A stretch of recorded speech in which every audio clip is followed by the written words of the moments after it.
Hey there, you wonderful listeners. I have a question for you.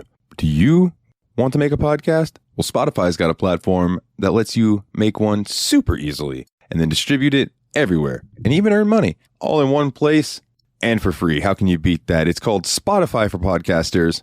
And here is how it works. Spotify for Podcasters lets you record and edit podcasts right from your phone or computer. So no matter what your setup is like, you can start creating today. Then you can distribute your podcast to Spotify and everywhere else podcasts are heard. Video podcasts are also available on Spotify. And when you want to take conversations with your fans to the next level, there are Q&A and poll options available, and those are the best way to get them talking. With Spotify for Podcasters, you can earn money in a variety of ways, including ads and podcast subscriptions. And best of all, it's totally free with no catch. Ever since I've discovered Spotify for Podcasters, it has made doing my shows like the Steam Machine Podcast, Yabs Pod, and the JRPG Report much, much easier to do. Like being able to just go on there, record them, upload it, boom, it's done.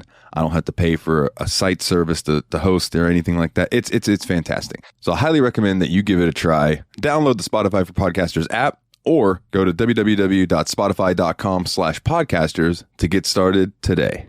Hey, Steamy. This week on the Steam Machine. Dude, oh my, you're just ahead. What happened to your body? What happened? Did Sephiroth do this?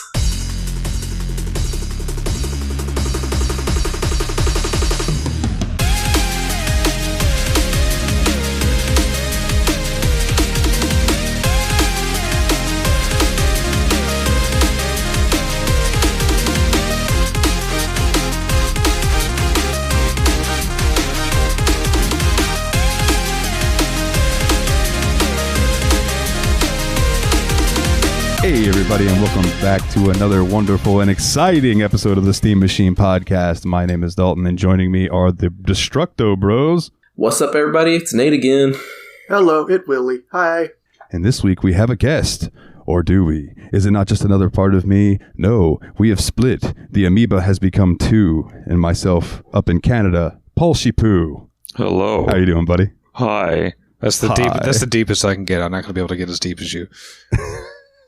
But it's just as sultry. Like, he didn't split the deep part of his vocal cords for you, but he did split the vocal cords for you.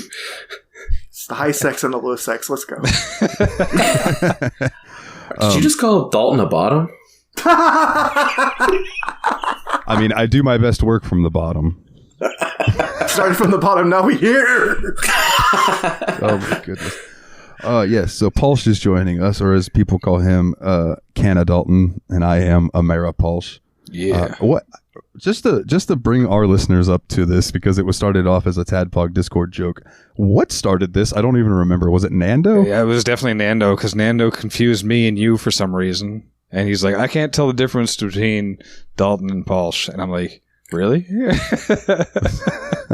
Yeah. He also has trouble telling me and Jeff apart, apparently. Yeah, so it kind of just went from there. Nate and Jeff were like, we don't sound alike at all. And me and Paul were just like, we're the same person. Yeah, we just embrace. We went two opposite ways. Yeah. Yeah, gentlemen, how are you doing this week? What you been up to? Let's start with Mr. Yellow Jacket. Oh, hey. So, I mean, this ain't a lot, but just yesterday, the early beta, as opposed to the closed alpha for WB Games Multiversus dropped. So late last night, me and Nate got on there, and so you had to get into it. You had to, create a WB Games account, which is whatever. I mean, the game still launches through Steam or your preferred consoles. Yep. Could you repeat that name one more time for Adam? WB Games or Multiversus? Multiverses. Okay, thank you. Yeah, Multiverses. Okay, continue. Oh, okay. I used to accidentally, I keep typing metaverses every time I try to type the name into, so it's all of us did bad here. No, I'm just picking on Adam because he called it multiverse the whole episode that he did. We know there's an M, a V, and an S in there. That's about it. But so, Marvel versus Capcom. Fuck. Marvel versus SNK. They cut Capcom clear out of the occasion. Ooh, I was thinking Marvel versus Saban, Power Rangers versus Power Rangers. I would play that fighter, actually. Heck yeah. That actually sounds kind of dope. Trademark. TM. All right, continue though. Multiverses. No, because now I'm imagining Goldar like swinging his sword and Wolverine rolling around, and it's kind of awesome. But yeah, so So you had to set up an account and then watch before. The full beta is going to start next, like in 5 days after this episode comes out. So you don't even have to do all this. You can just download it straight at that point. But the early access, you have to find a streamer with drops enabled and just watch the game for an hour or whatever, which is fine because you get kind of a little bit of a sign for what, the early game meta looks like and what characters beginners are using. And so we jumped in, and you only start with like 5 characters unlocked, and it was actually pretty fun. It was a little trouble. We didn't have too much trouble learning the basic controls and stuff, but figuring out what combos, what kills, and all that's going to take a little while. And even though there's a pretty limited roster right now, I think the game's supposed to expand to something like 30 characters pretty early on. Yeah, and we played for a little while last night, and it was a good time. Like, we need to get online so we can start getting coins to unlock the characters that are available that we don't have. But I really enjoyed playing as Wonder Woman a lot. Now, that is a question I have for y'all. I think you are able to unlock all the characters by earning them, right? You don't have to buy them? That's super cool. Okay, continue. Sorry, I just wanted to check. Yeah, we used to play a lot of Brawlhalla, and this game uses a similar monetization method where you can unlock characters using the in-game gold coins currency, which you just get by doing anything, including playing online games and doing like daily and like seasonally missions and all that. And then there's also a premium currency that you can use to buy like premium skins and a couple other things. And you can also use that to unlock characters if you're impatient, but it tends to be it's a pretty bad time to money investment if you do it that way. Like, it seems better to just play the game and use the gold to get new characters as you earn it. Okay, so Smite is the exact same way. So okay, I think this is a pretty common free-to-play model. But so the 5 characters that start off unlocked with are Wonder Woman, who is a very honest character for the most part. It feels like she does good damage, has good movement, knockback, has like one rangy attack that is like a lasso, and has like some shielding based moves. Then there's Shaggy, who has like a little bit of gimmickry to him, but he feels mostly honest. Like, he almost feels like an old Smash Luigi type of character. He has some projectiles, some like tornado-y type things, but he's also, he's okay. Jake the dog from Adventure Time, who has, long-range stretchy attacks and can transform his body and stuff, and seems like someone who would be really fun if I learned how to do all this stuff. Taz, who is the character for if you actually have, like, no brain and just want to get in there and start hitting buttons right away, and he is super fun. Like, super stupid. Real dumb. He's, like, you would expect this from Taz. He's not supposed to be the most intelligent guy in the game. He's, you play him like an animal. It's fun. He runs up and like salt and peppers you and spins around in tornadoes and basically tries to eat you, and it's fun. And go ahead. I wanna play you like an animal. I wanna spin around it. Okay, anyway, I didn't have a full joke there. And then the last character that you start off with is Harley Quinn, who is one of those very mobile, does a lot of hits, and feels like she has some extra spice with like movement-based attacks that set up other things that I couldn't figure out the full use of right away. True that. Is it how's the polish feel on it? Like, I know it's still a beta, but I mean, one thing I'm surprised by is compared to a lot of the other platform fighters, it feels a lot less, I don't know, wiggly and super rapid movement, and a little bit more like you're kind of controlling space and your ground a lot more. Like a little closer to almost like a traditional fighter in terms of that. It seems it's a lot harder to edge guard too, because you have so much options once you're off stage. Like, you have like a full 2 jumps, 2 air dodges, and 2 air attacks when you're off stage. Unless you end up spending, because I don't think you get anything back when you get hit either.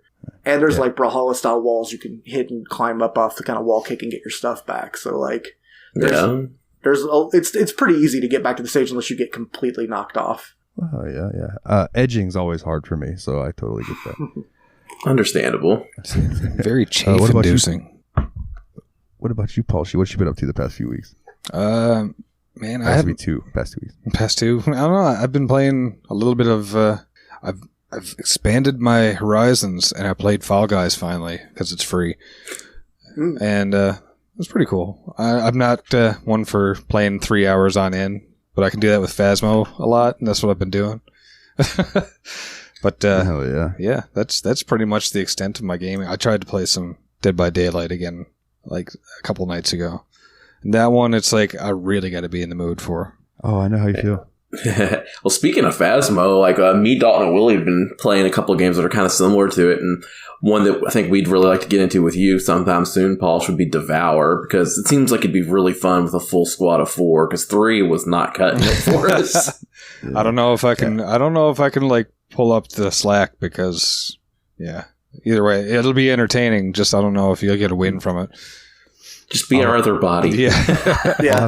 I'll have to get you Forewarned too. I bought the voice Forewarned, and that's another one. It's like, okay, so Devour is like, for example, in the level that we played, you get these eggs and you have to clean them off and then burn them at the specific altar. The more you burn, the lady gets mad. Hilarity ensues and terror. Forewarned is Phasmophobia, but instead of going into houses that are haunted, you go into Egyptian tombs. Nice. And try to find the relic and stuff. And it's just like I think we talked about it on the last episode, but I cannot praise the sound design in that game enough. Like being down there in the temple and stuff is fucking awesome. But Devour's fun as fuck, and it would be great to have you come in there and play with us. I've got it installed, ready to go, so I have to do Hell that yeah. soon. Yeah, Devour is a little bit more action-y, survival action, whereas Forewarned is very much the Phasmo rhythm of gameplay. Okay. Yeah, for sure. I still die a lot in Phasmo, I'm not going to lie, but I kind of don't care anymore. I'm just like, half my friends end up cheating, so it's like, okay, he's paying for everything, I don't care. Everybody else is like, oh, We have a friend that does that. yeah, so it's just like, screw it. I just kind of have fun with it, and I'll be the, basically, I'm the meat shield without even trying it. Well, my thing with that was like, I knew that like it was annoying to lose your shit, and then it would be like you had to buy something, you didn't have enough money and all that, and it would cause like not rifts or anything like that, but people would be like, God damn it, and I wanted to avoid that, so I just loaded up on money and was like, all right, now we just have the shit. Don't worry about losing it. Let's just try to win. Yeah, and it became a lot more fun after that, in my opinion. Yeah, I agree. It was. Because, like you said, it took that pressure off. They're like, oh, great, now I don't have my flashlight anymore. This is going to suck. Yeah. Yeah, for sure. And that's one nice thing about Forewarned is that they at least give you that dinky little helmet flashlight. Like, doesn't show much, but it at least shows the ground you're walking on so you can see a hole. And also with Forewarned, it's all permanent upgrades. You don't actually lose stuff after a death or anything. So once you've upgraded equipment, you just have the new upgrade forever. Yeah, that is super nice. Yeah, for sure. But Nate, what have you been up to the past couple of weeks, my brother? Yeah, a few things. Like, I started playing this game that you recommended I buy a while back, then I never turned it on. Then Dave at the Tadpog Discord, shout out to Tyler and Dave, will play old games, was saying that Vampire Survivors was super fun. And so I ended up trying that out finally, and I sunk like 10 hours into it already. Like, it's it's just a super fun game, and it's like $2.99 on Steam right now. So if you're interested in that kind of thing, go for it. But it's like kind of controls like a shoot 'em up where you're trying to avoid getting killed by all the enemies. But like instead of having control over your weapons, like an auto fire situation. So the only control you really have is your movement and deciding what upgrades to take. So it's kind of a cool little blend of that kind of gameplay with a little bit of roguelite type stuff to it, because you can get unlocks and stuff. So it's really cool. I've been enjoying that a lot. Oh, so you don't actually control the angles that you I thought it kind of had like a twin stick shooter type thing. So you can, with one weapon, control the angle that you shoot at, but you don't control when you shoot. It just shoots in the direction you're facing, which is the knife. But everything else is just kind of, we aim at what we want to. Oh, damn. I didn't even realize that when I was watching people play it. That game looks a lot of fun because it's got this very obviously Castlevania-inspired aesthetic, and I feel like for a lot of people, like I saw people in the Tadpog chat say that they thought that made it a lot easier to pick up than a sci-fi themed shooter would be comparatively, because it's like, oh, I already kind of love this atmosphere. Let's go. Yeah, because if it was like spaceships, I don't think I'd be anywhere near as invested as I am with it being like the obvious Alucard and Simon Belmont ripoff characters. Yeah, I played a little bit of it as well. Now that I know I can play with a controller, I think I'll like it a lot more. Yeah, I can't believe you didn't try the controller, my dude. There's like when games are like that style on PC, I usually just assume that they didn't code in controls. Like I figured it would be more of a walking around game. I expected it to be more like Castlevania-esque, but on like an open world like Zelda. You know what I mean? And it just was not what it was. No. It's still really cool though. Yeah. And then I got my guitar in. I don't know if I mentioned that on the last episode. I think I might have mentioned that I was buying one.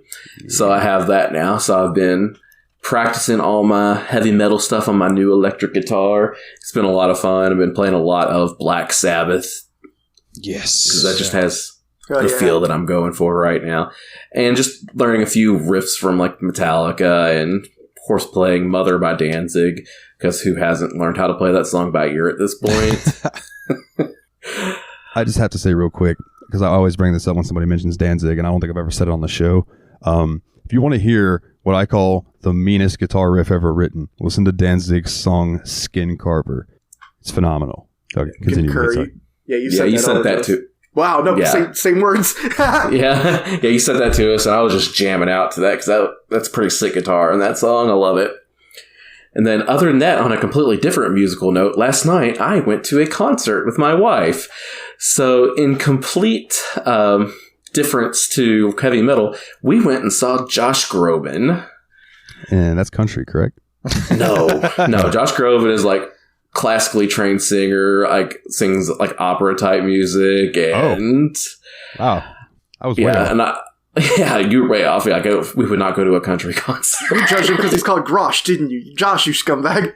All Joshes don't sing country. But it's funny because I'm like, yeah, that's the one. Because like she's been in love with Josh Groban since she's like 16 years old. Like, yeah, that's the one man you can sleep with, and I'll be okay with. There's always the one. Yeah. Yeah. So it was a good time, but what we didn't realize when we were going there, it was just like we were getting there, like, this is an outdoor venue, isn't it? And we were like, because it's like 100 degrees outside here in Tennessee. And yeah, it ended up being an outdoor venue. Neither one of us realized it as we were driving out there because it was like in Franklin, Tennessee, which is like south of Nashville. And we just assumed that it would be indoors, but it was kind of like in a rock quarry, built out into a rock quarry. It was a really cool venue. Like, it would have been awesome if it was like 80 degrees outside. But, you know, you get into it, start enjoying it, and see how happy she is. It's just like, I don't mind the temperature. Yeah, hell yeah, man. We had a lot of fun. I've had people tell me that it's like when they take their kids to Disney World and stuff, that they have the same thing. Where it's like it's really hot, but their kid's super enjoying it, so it's like it doesn't hurt as much. Yeah, like the pain of being in the heat. So I can understand that. Well, that's cool, man. I'm glad y'all had a good time. Yeah. Oh yeah, dude. I guess that leaves me, huh? Dalton, what were you doing the last couple of weeks? I've been playing a lot of Final Fantasy VII, a lot of it. But never heard of it. I also dabbled in some Code Vein. Have you seen this? Have you heard about this? No. That's some vampire stuff, right? It's got a big character editor to it. It does have a character editor to it. I'm not sure if it has to do with anime. It's anime. It's the one that's really anime. That's right. Yeah, it is basically anime Dark Souls. Yeah. Nice. I don't know why I said vampires. I think the word vein threw me. It is. And Dalton loves vampires. Yeah, I do love vampires. I do. Code Vein's fucking fun, dude. If you're a fan of that Dark Souls style where it's like hard. But once you get used to the flow of the combat and stuff, I'm having a blast with it. Just playing it, here and there. But I think, Nate, if you were going to try to test out the Dark Souls style, I would recommend either going with the first Dark Souls game or check out Code Vein. Because Code Vein would be a good like middle point between like Dragon Quest looking game and the dark, depressing thing that is Dark Souls. It's like Code Vein being nice in the middle. Nice. That's actually a really good way to on Steam. And just see what it looks like, because I'm not too familiar with what that is, but like I would love to see a little bit of it. Yeah, for sure. What was that, Paul? That's definitely a good way to sum it up, though, because it's just like Dragon Quest, or Dairy Queen, as I like to call it, because every time I see DQ, I think Dairy Queen. So Dairy Queen anime is like chibi as it gets, and then Dark Souls is dark and gothic as it gets, and Code Vein is just like dead center. It really is. Is that a Dairy Queen cup? Sure is. Wow. So it's chibi goth. Got it. Yeah. Chibi goth. That kind of sounds fun. I've also been dabbling in. So for RPG the dark Maker, arts. I always dabble in the dark arts, sir. I've been dabbling with RPG Maker XP has this set that you can get online. It's called the Pokemon Essentials. And it's basically all the tile sets from Pokemon games and things like that people have recreated in RPG Maker, and it's free. You can go and download it. So I've been checking out some of the games that people have made. We did an episode for the Steam Machine on one of them, Pokemon Uranium, back in the day. If you would like to go and listen to that and give that episode some more downloads, that'd be sweet. You all rock. It's a solo episode. He feels shy about those. Yeah, and it's like one of the least listened to episodes. So yeah, you should go check that out. But so I've been dabbling with this game that was made in RPG Maker called Pokemon Phoenix Rising, right? And the thing that caught my eye about this is it's a Pokemon game, but you also have skill trees, and there are like quests, like RPG quests and stuff that you have to do. Like starting out, I was talking to this guy, and he's like, "Damn, I'm out of tea. Could you please go ask your mother if she has any tea that I could have? I am so sorry for this. Did you have to go to your house and talk to your mom?" It's like a little fetch quest, right? And then so the incentive, it's made me want to talk to everybody in town. And I haven't remembered the last time I talked to everybody in town in a Pokemon game. And except certain towns where I'm like, man, you look like you're going to give me a free Pokemon. Let me talk to you. But shady character in the corner. Yeah, exactly. Hello, redhead child peering into the professor's office. What are you doing there? Oh, he just kicked me. That's not nice. I've been playing Heart Gold. Fight starts. I've been playing Heart Gold because eventually Adam is going to do an episode on that and would like to have me on. So I've been dabbling in that as well. But yeah, I'm really enjoying the Phoenix Rising. It makes me want to. I might throw one of those. I mean, I don't think they're on the list. If they are, then they're already on there, and then I don't have to worry about it. But some of the because they're free and people could play along with us and stuff. The RPG Maker Pokemon games, that'd be cool to do sometime. For sure. The only other thing that jumped out to me is I was playing Tekken 7 last night and having a blast. I beat the Mishima storyline, and now I have to go and do all the little solo character stories and stuff. But I saw on Twitter today while I was doing my research for the news shows, Netflix is doing a Tekken anime. Oh, anime, okay. And I was like, ooh, let me check this. It's going to be about Jin Kazama. Kazuma, Nice. Excuse me, Jin Kazuma. So it's like Kiryu's brother. Yeah. That's how last names work. There's Heihachi, then there's oh shit, what is his name? Heihachi, then Kazuya? Kazuya. Yeah, Kazuya. Playing Yakuza's fucked me up, bro, because like now I get those names confused. I called Kiryu Kazuya, and now I couldn't remember Kazuya. Yeah, there's Kazuya, and then his little brother's Jin, and it's going to be about him. And apparently, like shenanigans happen, and he ends up having to go and fight in the King of the Iron Fist tournament, which is It's funny because like I remember you sent us an Outside Xbox video not too long ago where they were talking about like the weirdest transformations of characters, and Jin was in that. So I wonder if it's going to kind of go down that path line that Jin went into the games. It'd be interesting because I think it was Tekken 2 that you like fight Jin at the end, and then you beat him, and then he turns into Devil Jin. Yeah, Devil Jin, exactly. Devil Jin was the easiest character to ever cheese with because you could just do this attack where he'd jump up and he'd do this laser beam thing from his head or his chest, I can't remember, and it would just go like and basically cover the entire screen. So you could just spam that and nobody would be able to get up. Like you couldn't block Tekken it. characters. Yeah, Tekken characters are not built to deal with attacks at a distance. Yeah. I had a buddy of mine I've talked about before. He was just stupid good with King in any Tekken game, and that was the only character I could beat him with was Devil Jin or Angel. Oh, You had to beat the game with Devil Jin. You'd unlock Angel, who was basically just a palette swap, or the move swap. I mean, like it looked like an Angel woman, but she had the same moves as Devil Jin. God, Nice. Tekken 2 was good. Yeah. I had I don't think I owned Tekken 2 and I still remember that's how you unlocked her, which is crazy. Yeah, I would not mind playing a Tekken game for the show at some point. I had Tekken 2 actually when I got a used PlayStation when I was a kid. We bought it off like my cousin or something, and he had Tekken 2 was one of the demo disc Tekken 2 and what was it, like Frog Stomp or Splash or something, whatever. Leapfrog, Jumping Flash. Jumping Flash. Thank you. Yeah, so Yeah, that was played as Robot. yeah. So I was playing those ones all the time, but Tekken 2 I went crazy with. And I, oddly enough, did not play Paul all that much because... no, man. I loved Paul. God, Yeah. that punch thing. was Yeah, where you fantastic. just go like flying across. Yeah, Yeah. dude, he gives him like Falco punch. Yeah. I'm looking Was at my that demo? games over here. And I don't see Tekken 2. I know I had it, so it's around somewhere or it got sold, but I have the original Tekken still. Nice. It's good Was shit. that demo disc you had back in the day, was it one of the ones that had level 1 of Parappa the Rapper on it? Because I feel like everyone had a level 1 Parappa the Rapper disc. I wish. I never even got to Kick, play that. punch, it's all in the mind. If you want to test me, I'm sure you'll find the things I teach you are sure to beat you, but nevertheless, you'll get a lesson from teacher. Now kick. Kick. Work? Punch, punch, punch, punch, punch, punch, punch, punch, punch, punch. You rapping bad. I just remember that. Like, I used to just mash the button. It was funny to me. It was Parappa just going Punch, punch, punch, punch, punch, punch, punch. I wish I That still game had. was fun, though. Parappa was a lot of fun. Oh yeah, absolutely. That's Rosie from PlayStation Access's favorite game. Wow. Nice. Had a cool aesthetic and a neat concept. I don't think the scoring system worked literally at all, but aside from that... It's weird because if you look at that game, it has the aesthetic that same time period of games where Sega was putting out. It looks like it should have been a Sega game. Ooh, that's actually kind of on point. Yeah, I can see that. 100%. Yeah.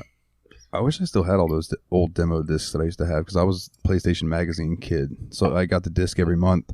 And my PlayStation 3 is one of the early models, so it's backwards compatible with PS1 and PS2. And I wish I could play all those old demo discs. But, That'd be awesome. real quick, the Fantasy League. Ooh, Fantasy League. Stray released today. Cat game. Yeah, big hype. I've seen a lot of people excited about that. I watched Ash from PlayStation Access play some of it, and then after we're done recording and I'm done editing, I have to watch a video with Ellen from Outside Extra playing it. But excuse me, Cody had that one, and it got an 84. So Nice. 14 points. I feel bad for Mike. He's got 2 games that he listed that are neither of them are coming out this year. Sea of Stars and Replaced have both been delayed out of the year. Sea of Stars got delayed. Yeah, Oh, early 2023. Ouch. I mean, they're going to make a great game there. Just They unfortunate are. for the Fantasy League. It looks like Steph, Monster Hunter Rise Sunbreak, got her an 87. Okay, dang. Evil Dead, the game, got her a 74. Is that positive or minus points? That's +4. Plus 4 points. Plus 4, okay. That's interesting. I was wondering how that game was going to do because it's like another Dead by Daylight type game, right? Yeah, pretty much. I think you might be able to fight back, but I'm not 100% sure. It'd be weird if Ash could not fight back. Wow. Yeah. I need to look this game up. Philly G, the old Mr. Babylon's Fall, made up for that, man. Neon White came out, which is on his list. It got a 90. Wow. Yeah, I'm hearing people go fucking ape shit for Neon White, actually. I don't even know what it is, but everyone seems in love with this game right now. Yeah, I have no idea. But this is the first time I've heard of it, but that's a really high score. I'm going to Google it right now. Neon Do White. it. I assume it's some kind of like cyberpunky action game based on the name. Oh, I remember when this game was announced. Okay, so yeah, it's like a speed running first person shooter where you sacrifice your guns for godlike parkour moves. Oh, that's what that is. Oh, shit. That looks awesome. It's Nice. by That does look dope. Wow. Okay, so this was published by Annapurna, who is the developer that did Stray, and they also did. Let's see, they did Outer Wilds, What Remains of Edith Finch, and I know for a fact that they did one of my favorite games, which this might be my next pick. I know since we're gonna do like shorter games, so we stay on track for October. My next pick might be The Unfinished Swan. Okay. Nice. Okay.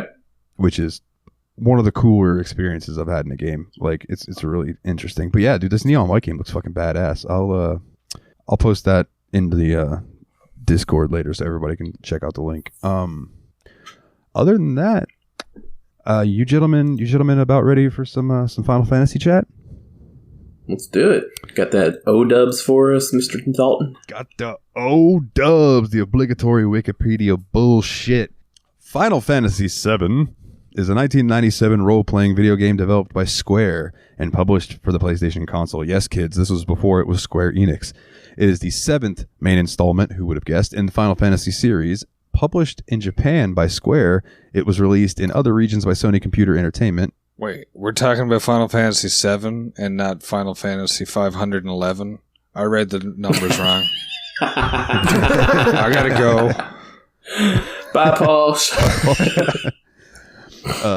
It was Call the 511 on your way out. Oh, that's actually interesting. So this was the first Final Fantasy in the main series with a PAL release.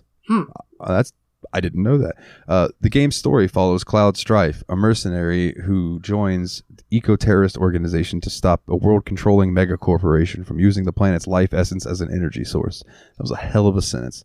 Events send Cloud and his allies in pursuit of Sephiroth, a former member of the corporation who seeks to destroy the planet. During the journey, Cloud builds close friendships with his party members, including Aerith Gainsborough, who holds the secret to saving their world. And just a quick interesting fact, development of this game originally began in 1994 for the Super Famicom.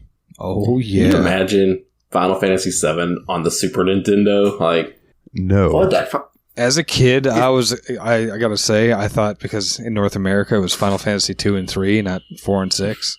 So I thought that we missed 4, 5, and 6, and that's why we had Final Fantasy 7 was such a crazy thing. It's like, wow. I wonder what the other games are like. I will say there is a ROM floating around on the internet that you can find that is a Chinese version of Final Fantasy VII, and it's for the original Nintendo. What? Oh, the So, demake, yeah. Yeah, it's all Final Fantasy VII sprites and stuff, but Nintendo. And apparently it's hard as shit. But it looks cool. I'd never heard of that. That's a really interesting fact. Yeah, just look it up, Final Fantasy 7 demake. Okay. Yeah, you'll find a ROM of it. And like I said, I think that was like the Final Fantasy VII release for China because they didn't get it back then because of whatever regime was going on. Yeah. But yeah, so I'll be kind. I'll be nice. Let the guests go first. Paulsh, what was your first experience with Final Fantasy VII, sir? Oh, man. We rented a PlayStation, and we rented Final Fantasy 7, and we didn't have a memory card. Oh. And it was a one-day rental. We didn't have a place where you could go like Blockbuster, where it would be like 3-day rentals. So it was a one-day rental, and so basically we were trying to get as far as we could. So I got basically into the like the tram, and that was it. Not the tram, the train, whatever you want to call it. So we got out of Sector 7, and then we were basically going on the second mission, and that was it. And then I ended up going the wrong way instead of the right way, because you're supposed to run down away from the screen. We were running towards it. And and that was as far as we got. We died. And yeah, and we had no save to go back to, so Oh, God. yeah. That is heartbreaking. Yeah. So I didn't touch it again until that was grade 7 when that was out for me. And I didn't play it again until grade 11 because my friend owned it, lent it to me, and he was telling me, you got to try this, you got to try that. So I basically went through the entire thing with like 4 facts from GameFAQs.com and just reading everything that I could. And I'm just like, I'm making sure I get this, I'm making sure I get that. So I made up for it. Dude, I used to print those walkthroughs. Oh my Ditto. God. Same. I did that with one, which was we didn't have access to the internet at our home computer for a long time, but I had the official Doom FAQ from a disc called D-Zone, and I printed that out off an old frickin' Please tell me dot matrix. Yes. printer. I carried that around with me whenever I was going to something I thought I would be bored at, like when I went to I think one of Nathan's baseball games as a kid, or T-ball or something. Yeah, sports ball. Fuck that. Well, he's no cacodemon. It's true. Can't compete with that. Far less handsome than a Cacodemon. Actually, no, wait, I had 2 of them that I did that with. I did that with that, and I did that with Wizardry 7, because the disc we had was a recompiled version that had an FAQ on the disc that also had all the how to get around the copyright protection things. It had one of those damn manual-based turn to page 22 and look at the third word of the second paragraph type ones. Yeah. And so the disc we had Oh my God, I forgot all about that. Yup! Yeah, That is a memory. the Prince of Persia password system, I called it. Yeah, absolutely. I watched an episode of Outside Xbox the other day, and Mike was talking about American sports. You bringing up baseball made me think of this, and he goes, well, come on. He goes, American sports are dreadful. He goes, the only people who watch them are Americans, so what does it matter? He's like, it's not a big. I think he was talking about football. He's like, I much prefer our football. And he's like, soccer, as they call it over there, but it's wrong. It's football. It just cracked me up. Or he didn't even give any love to baseball. He's like, didn't even bring it up. He's talking about that in basketball, football and basketball. So Willie, Nate, you got, I don't know which one of you wants to go first, but since you guys grew up together, obviously your experiences with Final Fantasy VII. Hey, my first experience with Final Fantasy VII was probably watching him play it, so I'll let him go for it. That was like the fourth Final Fantasy game I ended up playing, because I think we had the NES Final Fantasy first. In middle school, I found out, like, I had gotten into emulators for, in like 7th or 8th grade, and found the ROM of Final Fantasy 2, as it was called at the time, 4. And I actually remember that one because I got stuck based on just emulation wasn't very good yet.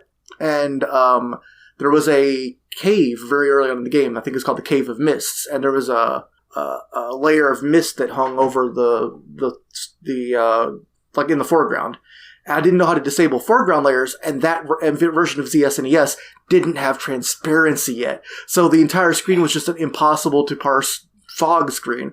And I even asked like a girl in my class who had played the heck out of Final Fantasy 2, what am I supposed to do? I'm stuck here. And she's like, that shouldn't be happening. You should be able to see. What are you talking about?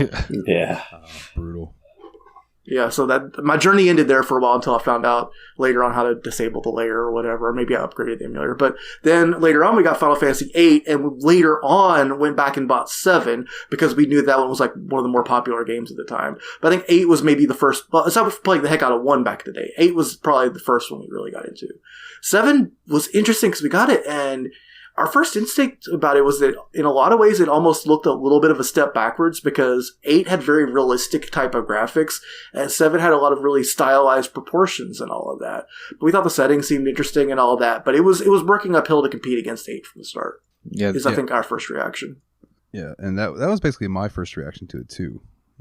Like Nate, do you agree? I assume that you're like, yeah, I completely agree with that. 'Cause like it's. I've never been one of the person that thinks the graphics is the most important thing in a game, because it's not, Jeremy. But but in the PlayStation 1 era, that's one of the main selling points. Yeah, we wouldn't have got Legend of Dragoon if it wasn't that good looking. Yeah. But like, it was hard to compete against Final Fantasy 8 for Final Fantasy 7, in my opinion. Still is. And like, whereas when 9 came out, it looked like it was meant to be stylized and meant to be a throwback to the earlier games. 7 looked like it was just kind of limited and it was trying new things. Doing its best. Doing its best, yeah, exactly. Yeah, so my first experience with the Final Fantasy games, I think I've talked about this when we did 8, was my brother gave me and my dad Final Fantasy 8. But my friend Emmett and his brother Luke, in fact, Emmett is the guy who could beat me in Tekken with one hand with King. Dude, they loved 7, and they did not like 8. Like, they were like, 8's all right, but it's just not as good as 7. And I never understood that because, again, 8 was my first one. Back in the day, I swear, Final Fantasy 7 versus Final Fantasy 8 was one of those arguments right up there alongside of, like, Nintendo versus Sega, WWF versus WCW, Kirk versus Picard, Mike versus Joel. You got into those arguments when you just wanted to start something with somebody. Yeah, man. And so I never owned 7, and they liked it too much to let me borrow it because they might want to play it at any time. So I never really played it other than when I got Tobal number 1, it came with a demo of Final Fantasy 7. So I played that opening reactor a good amount. Nice. That was like, it ended after that opening reactor scene. So there's the thing about like Final Fantasy on the PlayStation 1 era too, as well as I remember like we had Final Fantasy 8 and we got Final Fantasy 7, and then we had the Final Fantasy Anthology Collection, which was 4, 5, and 6. And I still remember liking 4, 5, and 6 more than I ever liked 7 back then too. That had Chrono Trigger on it too, didn't it? Yeah, there were 4, 5, 6 Chrono Trigger. There were 3 collections. They mixing up Anthology, which had 5 and 6, and Chronicles, which had 4 in Chrono Trigger. Okay. Oh, okay. Well, even still, I mean, that's cool that they were accessible. I remember hearing about that. As far as FMVs and things like that, those are the best versions, but the load times are atrocious. Yeah, it really hurts when you're playing a Nintendo game with load time. Yeah. Bad. Yeah. Especially Chrono Trigger suffered the most from that, and that was our only way of experiencing Chrono Trigger at the time. Because I don't know if you remember, but even back then, the NES or Super Nintendo cartridge for that game was one of the highest, most expensive. Like, it was regularly selling used for over $100. It was not something we were just going to luck into, and so that was how we played it. And we didn't even notice the load times because I mean, even though one of the big selling points is how seamlessly the game transitions from overworld to battle, it's like that's the only version of it we knew, and the game was so obviously good that it kind of, Yeah. Oh yeah, absolutely, dude. It's like one of those things where if you don't know, then you wouldn't notice it. That's like the first time I played Chrono Trigger was on my phone on a little emulator. Like, and it was fun. What can I say? But I much preferred playing it on the computer with an actual controller and stuff, and not just like tapping my phone screen. But though, Nate, now that you bring up those remakes for the PlayStation 1, the remakes and the retranslation re-releases, like for 5 and for 2, I just realized, because there was the Origins one that came later, because I think all of them were 2D game sets, so Origins was 1 and 2, right? Yeah. So 3 just never came out here for the longest ass time, did it? No, I still don't know where you get 3 other than the Pixel remaster, right? Yeah. I think there's a 3D version of 3, because I think it's on Steam. Is it 3 and 4 that I have that are the 3Ds, or is it 4 and 5? 3 is on Steam. They had it as a DS thing. Okay. That's right. Yeah, I have 3 and 4 of that, and then 5 and 6 were the ones that I had that were like more like the mobile looking ports, and people hated the way they looked, even though I thought it looked fine. But it goes back to, I didn't have 6 as a kid on Super Nintendo, so I have nothing to compare it to. I don't have that nostalgia for the sprites and stuff in it, So when I saw them all cleaned up, I'm like, well, I mean, they're a little bright, but I mean, I don't see a problem with them. And everybody else is like, these are the fucking worst things ever. Like, they shit on my mom when they made these. I swear to God. Well, your mom's into it, kid. Is that Cartman's mom? Oh, goodness. Gentlemen, we have been playing through some Final Fantasy VII. Do you want to do first impressions on the releases we actually ended up playing for this game too? Like, break that out separately? Yeah, because we're all actually playing slightly different versions of this game, even though it's kind of all the same version. It's weird. We'll have to talk about that a little bit. Yeah, for sure. Who's playing the most classic version? I think that would be me, right? Because I'm just playing strictly vanilla on the Switch. Like, I actually decided to buy this when I was on a trip to Louisville, and I wanted to start on Final Fantasy VII, so I just went ahead and grabbed it on the Switch and installed it real quick and started playing it on there, and I'm using, obviously, no kinds of mods and just playing on a Nintendo again. Does the Switch version even have, like, achievements? No. Does it hook up to a Square Enix account? No.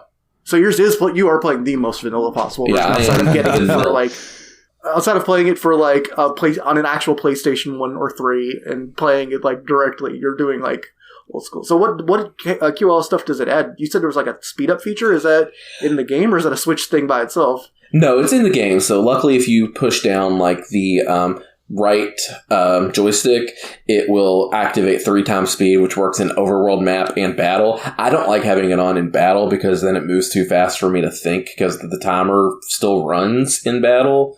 So like, if I've had a couple issues with the game where it crashed, so the times I've used the 3 times speed the most is after the game had crashed to try to get back up to where I was.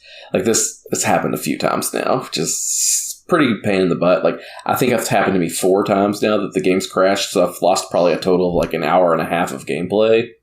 Yikes. Which is odd to me, because I don't ever hear about games crashing on the Switch. I don't either. It's really weird. I think it has to be some kind of software issue rather than a hardware issue. And I could see Square being kind of lazy enough to not go back and ever patch anything, because it always happens at the same time. Like, and by that I mean it happens at the end of a battle. The victory music's playing, and I'm trying to get out of the getting my gil and items recovered from the battle. It crashes on the scene where it goes back from that to the overworld. It's weird. Yeah, and it's happened 4 times. It's always at that moment. I'm always like, ugh! Yeah, that would make me walk away. Angrily. Well, I did offer, because I have that save editor, I did offer that if it fucks up enough that I will recreate your game in a save file on PC and let you take over there. But yeah, it hasn't happened in a little bit, so I'm hoping that maybe it's chilled, but I don't know what triggers it exactly. I just know where it triggers, so trying not to mash through the end of battles, because that's also when it's happened the most, is when the end of the battle and I'm just mashing A to get to the next screen quicker. So I'm trying to be a little bit more slow and methodical about leaving battle screens. up. I know that feeling. That's one of those very hold up and be so the Pokemon gets caught type superstitious feelings. But if it isn't messing up on you that way, then stick with it. You know. I held left. That's what it was for us. Just hold left. You do all these things different in Canada. I swear to God. How does the Jingle Bells song go? Jingle Bells, Batman Smells. How's the rest of it go for you? Robin laid egg is how I used to say it as a kid. That's adorable. Well, just wondering which way the water spins in my toilet when I flush. That's Australia. You're thinking about Adam. Yours goes the same way as ours. Adam. You I didn't even think about that. I'm going to need a video with a fresh toilet, nothing in it, please. But flush it so I can watch that shit go down. God, you're picky. That'd be cool. You're right. You're right. If you want to piss in there, fine. Just no logs. I'll do it, man. a small log. I'll just take a video with my selfie It's better than bad. It's good. Yeah. I'll just take a video of flushing a toilet, but using the selfie cam, like the rear facing one, so that way it's left to right, reversed anyway. Whoa. Just Turdception. pictured Paul's just making a face with a selfie camera. Just smile, like his big, like a Paul's face. Like if you're in our Discord, you've seen Paul's faces. I think you posted one in Out of Context the other day. Maybe. And yeah, that would be hilarious. So Paul, I know you're not playing through the game again, but you've played it before. So, Whoa, what is that? That is some Paul's face. perler bead art. That looks like Metallica's album Load, but in pearl bead form. Yeah, it doesn't look right when it's mirrored, but it's my face. Oh, wow. Oh, is it? Yeah. I'll send a picture that's cool. afterwards. Sorry, I didn't mean to. It's very psychedelic. I like that color scheme a lot. Bro, sidebars Okay, are what we do. Don't worry about it. Absolutely. We're always distracted or pulling up something goofy. That's one of the reasons we have hand signs. Ooh, piece of candy? Ooh, piece of candy? Okay. Ooh, piece of candy. So, Willie, talk about the version you're playing, sir. So I'm playing the default Steam install, which... One of the main things I thought was weird about it was when you first load it up, it's like, okay, register a Square Enix account. And I'm like, why the hell do I need a Square Enix account to play an offline game? But I still did it, and apparently it's a good thing to have because it enables... are you guys ready for this? Cloud saving! Hey. Oh my god. They did it.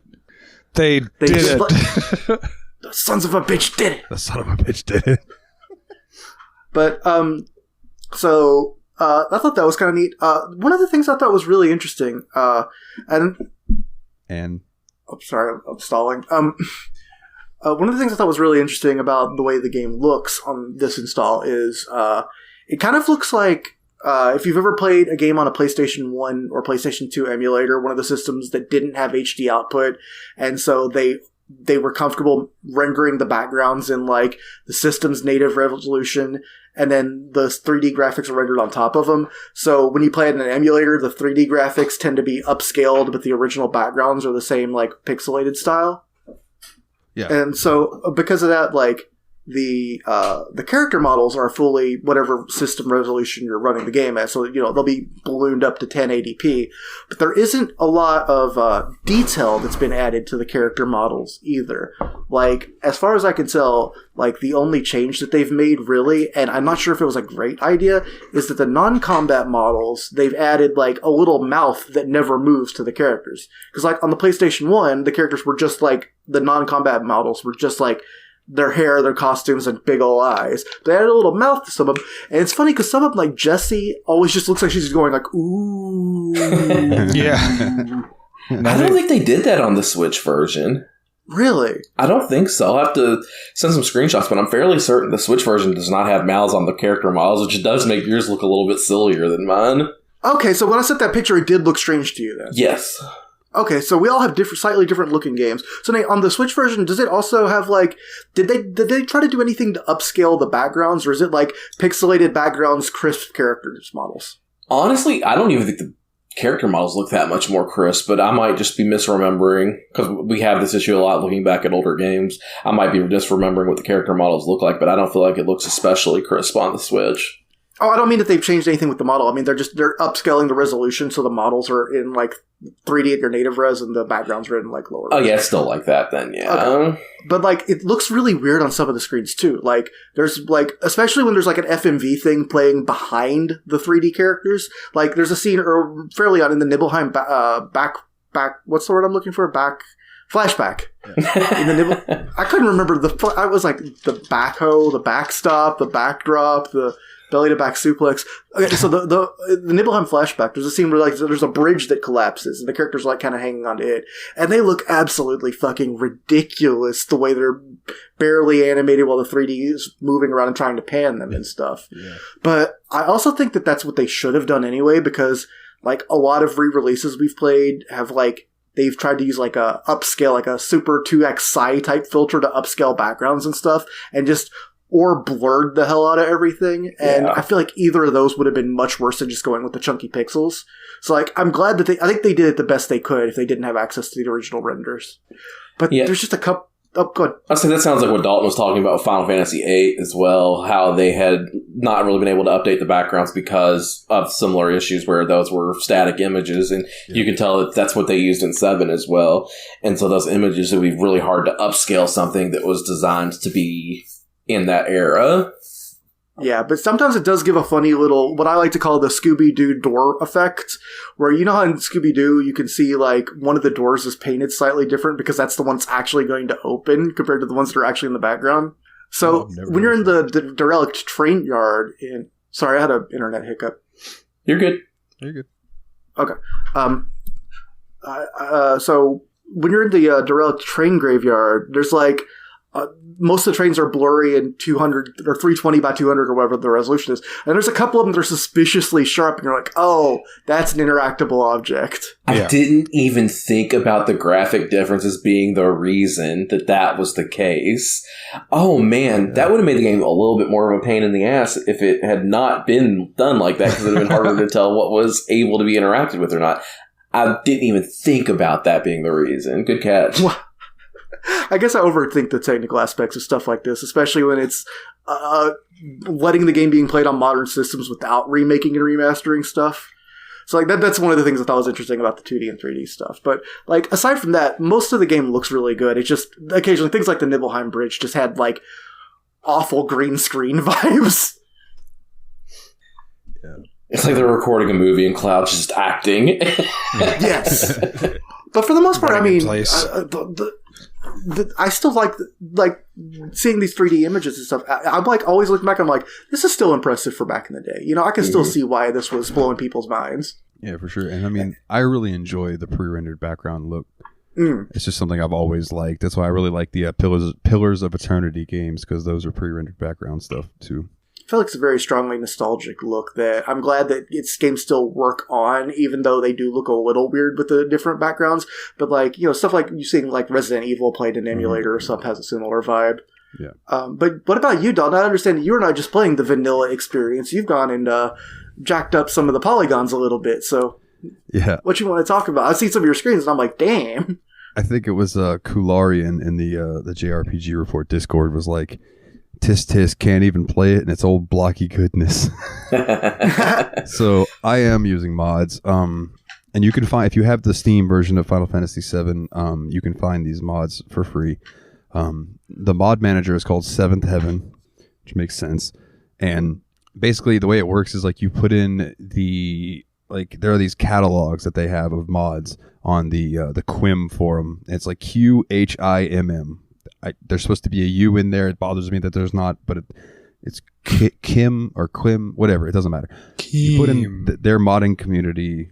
There's like a URL-esque thing, and then this mod manager will pull from that. So, for example, I'm running a mod that upscales all of the cutscenes and makes them 60 frames a second, which there's a huge difference in watching those cutscenes and they move at 60 frames. I'm just like, holy shit, that's way smoother than it was on the PlayStation back in the day. But then I have other mods, like just to name them, I have one that upgrades the backgrounds, one that makes the battle models look better, the battle textures, field models, field textures, some gameplay tweaks, the media. Oh, go ahead. the most striking thing in your screenshots is, one, that it's always using an upgraded version of the battle model instead of having the separate out of combat models. So it's always got the fully realistic proportions and all of that.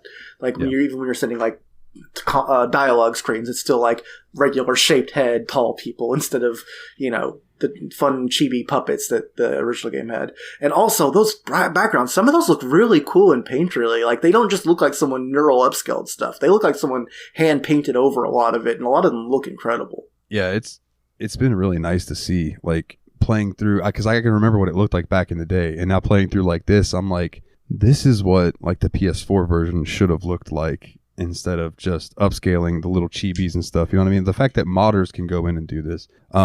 Now, I do want to say, for the field models, which are what we're talking about, there are different styles that you can use. Like for Aerith, for example, there's 7 different styles, 7 different modders style, right, that are pulled from this catalog. I go with the kind, it's called Nino style for all my characters, and I mean, you guys see why. They look really good, right? Some of the other ones, like, they made a mod. Good for you. Like, some of them look rough, but like Nino style is definitely the one that I found that's really good. There's also like a guy who makes some of the upgraded like items, like potions and materias, look better when they're out in the world, and his name is Grim. It's not the Grim we know, but I think about the Grim we know every time. Nice. Yeah, and I highly recommend, if you get the chance, audience, that check out the Discord. Me and Dalton have both been posting screenshots of our experience playing through the game in there, and you can really see the difference, at least between his modded version and the Switch version.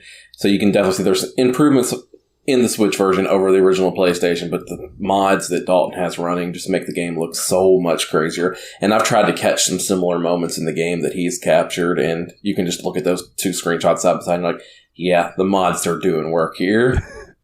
And it's just it's a labor of love for people who love the game, because they don't get anything out of it. There's no monetary compensation for them making the game look better. They just do it because they love that game. And that was one thing that worried me about coming into this game. Like, before we get into what we think about the story and things that we've played so far, was that this is like the Final Fantasy game.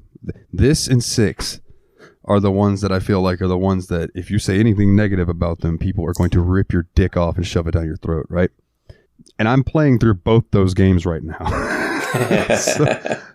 But I went into this thinking like, man, I remember 8 being so much better than this, and like, we gotta play through 7. We'll see how it goes. But honestly, so far, and maybe the mods are helping with me as far as looks go and things like that, but I'm enjoying it. It's not the game that I remember it being, and I think that you guys have had similar sentiments so far. Yeah, I've spent like the last 10 years just talking mad shit about this game, talking about how much it's like my least favorite Final Fantasy, other than like the original like Final Fantasy 2. But I'm actually reluctant to say this, but I've been enjoying the game for the most part. It still has things about it that I don't like, but I can't say I hate it anymore. I would say that it's easy to call Final Fantasy VII overrated. That's only because to be as good as people say it is, it would have to be literally oxygen. That's fair. What about you, Paul? Like, going back to it, the last time you went back and played it, like, does it hold up in your mind? Yeah, I think so. Like, when I was playing it in high school, I mentioned I was going through and playing everything with a FAQ, trying to unlock everything I could, trying to make sure to get every materia, everything I could check off the list. And I just, like, sunk hours into it. And it has a counter that when it hits past 99 hours, like 99.99, it'll turn yellow. And then so it starts over again, so you can spend over like 100 hours at it, and then it basically stops at 200 hours because it just stops. And yeah, I would say I'd say about 300 hours of just grinding and farming materia and doubling and like just mastering materia and stuff like that. I went nuts with it. So when I played through it the last time, 2, maybe 3 years ago, it was just straight for the story. I said, I don't care if I have trouble on the bosses. I just want to enjoy the story, and like it gets really wonky. especially like near the end of the second disc. So I was like, okay, I just want to like a refresher. And when I got that refresher, I was like, okay, now this is clearer in my head. I really enjoy this, and I just kind of went on like just a deep lore dive that I keep on mentioning. I always wanted to go see what else, what I might have missed along the way. So that's what got me into it. Do I want to play the remake? No, I don't really care. I like the original, and I think it's got its flaws like any game does, modern or old. But that's part of the charm for me, and the polish of the new stuff doesn't appeal to me.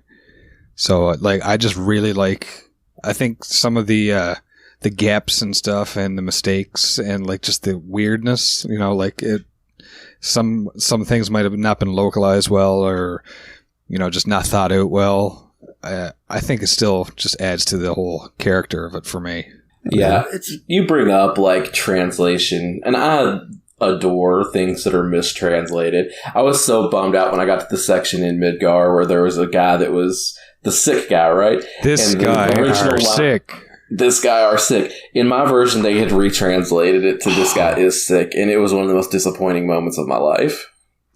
That's like taking out you Spoony Bard from 4. Right? Like, they know better at this point.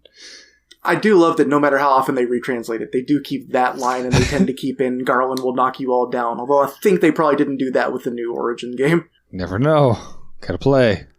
I'm not going to. I'm not going to play Let's Go Kill Chaos. Yeah. Until Dalton makes it his host pick. I mean, okay, I'll eventually play it. We'll be 80. Yeah, I won't remember who Chaos is. It would be a while before that would be coming up on my pick. But I do want That's probably like the 20th Square Enix game from now we'll play. If not more. We'll play Chrono Cross before that, trust me. And that's not that's not a hit on Chrono Cross. I actually really want to play that game. I'm deeply curious. But Paul, since you brought it up, I'll go ahead and touch on Remake real quick before we dive any further. So Remake, I just played the beginning reactor segment. I basically played what I played on that demo 100 times back in the day. I played in Remake, right? It looks incredible. It seems like the story is going to be really good. The action combat throws me off. Like, it's kind of like 15, but kind of different. So, like, it was different enough that it was weird for me to get used to it. I don't know how I feel about the combat, but it may end up being one of those situations like we did with Plague's Tale, Nate, where, like, I'm interested in the story because I know it's different than the original. So I might watch somebody play through it on YouTube or something. Yeah. Instead of dropping the $70 to play the entire game or whatever. Yeah. Makes sense to me. I mean, like, there are games like that, and I'm glad we can recognize that as we play video games now, that we want to know the story, but the gameplay just does not work for us. Like, Plague Tale is a really good example of that. Like you said, once that sequel drops, I wouldn't mind watching, like, maybe a Twitch streamer play through it or a YouTube long play of it, but I don't want to play it. Yeah, 100%. Yeah, I'll watch it, but yeah, I don't want to play it. And I think that'd be a fun Patreon topic or something at some point, is games that you absolutely must experience versus games that you are glad you experience other than playing them. Because, like, I feel like I wouldn't have got anything close to as much out of Yakuza 0 if I didn't feel myself becoming Kiryu, you know? Yeah. Yeah, for sure. Well then, 7. It starts off like, we're not going to go beat by beat, excuse me. But that opening section is just so like, boom, let's go. You know what I mean? It's like Cloud does this cool little hop out, and then you do that opening fight, and Barrett's just like, come on, expletive. I do appreciate how the game does, like, immediately drop you into action in that first part of the game. But right after that, I do feel like Midgar drags. Yeah, you're not wrong. Midgar is interesting because it's the first 7, you would say maybe 7 hours of the game. Does that seem about right? 7 hours? I think it's a little bit less than that, but it feels that long. Yeah. The thing is, it's extremely dense, and some of it is extremely tense too. But there's also, like, so many things happen in Midgar. Like, there's, like, I remembered 3 of them. I forgot there were, like, 5 different major scenes. Yeah, like when I go back to it, the second time when I was playing through it, I was dreading climbing that wall. Yeah. I was like, no, I don't want to do this. I just want to, like, get to the tower. Let's go. So I think it's going to be one of my first gripes with Final Fantasy VII is there's a lot of non-RPG element things that it makes you do that are not super fun. Push-ups. Yeah. Or no, was it push-up? No, Squats. Yeah. God damn it. That was the one fucking thing that I didn't get perfect on. I got the best dress. I got the cologne.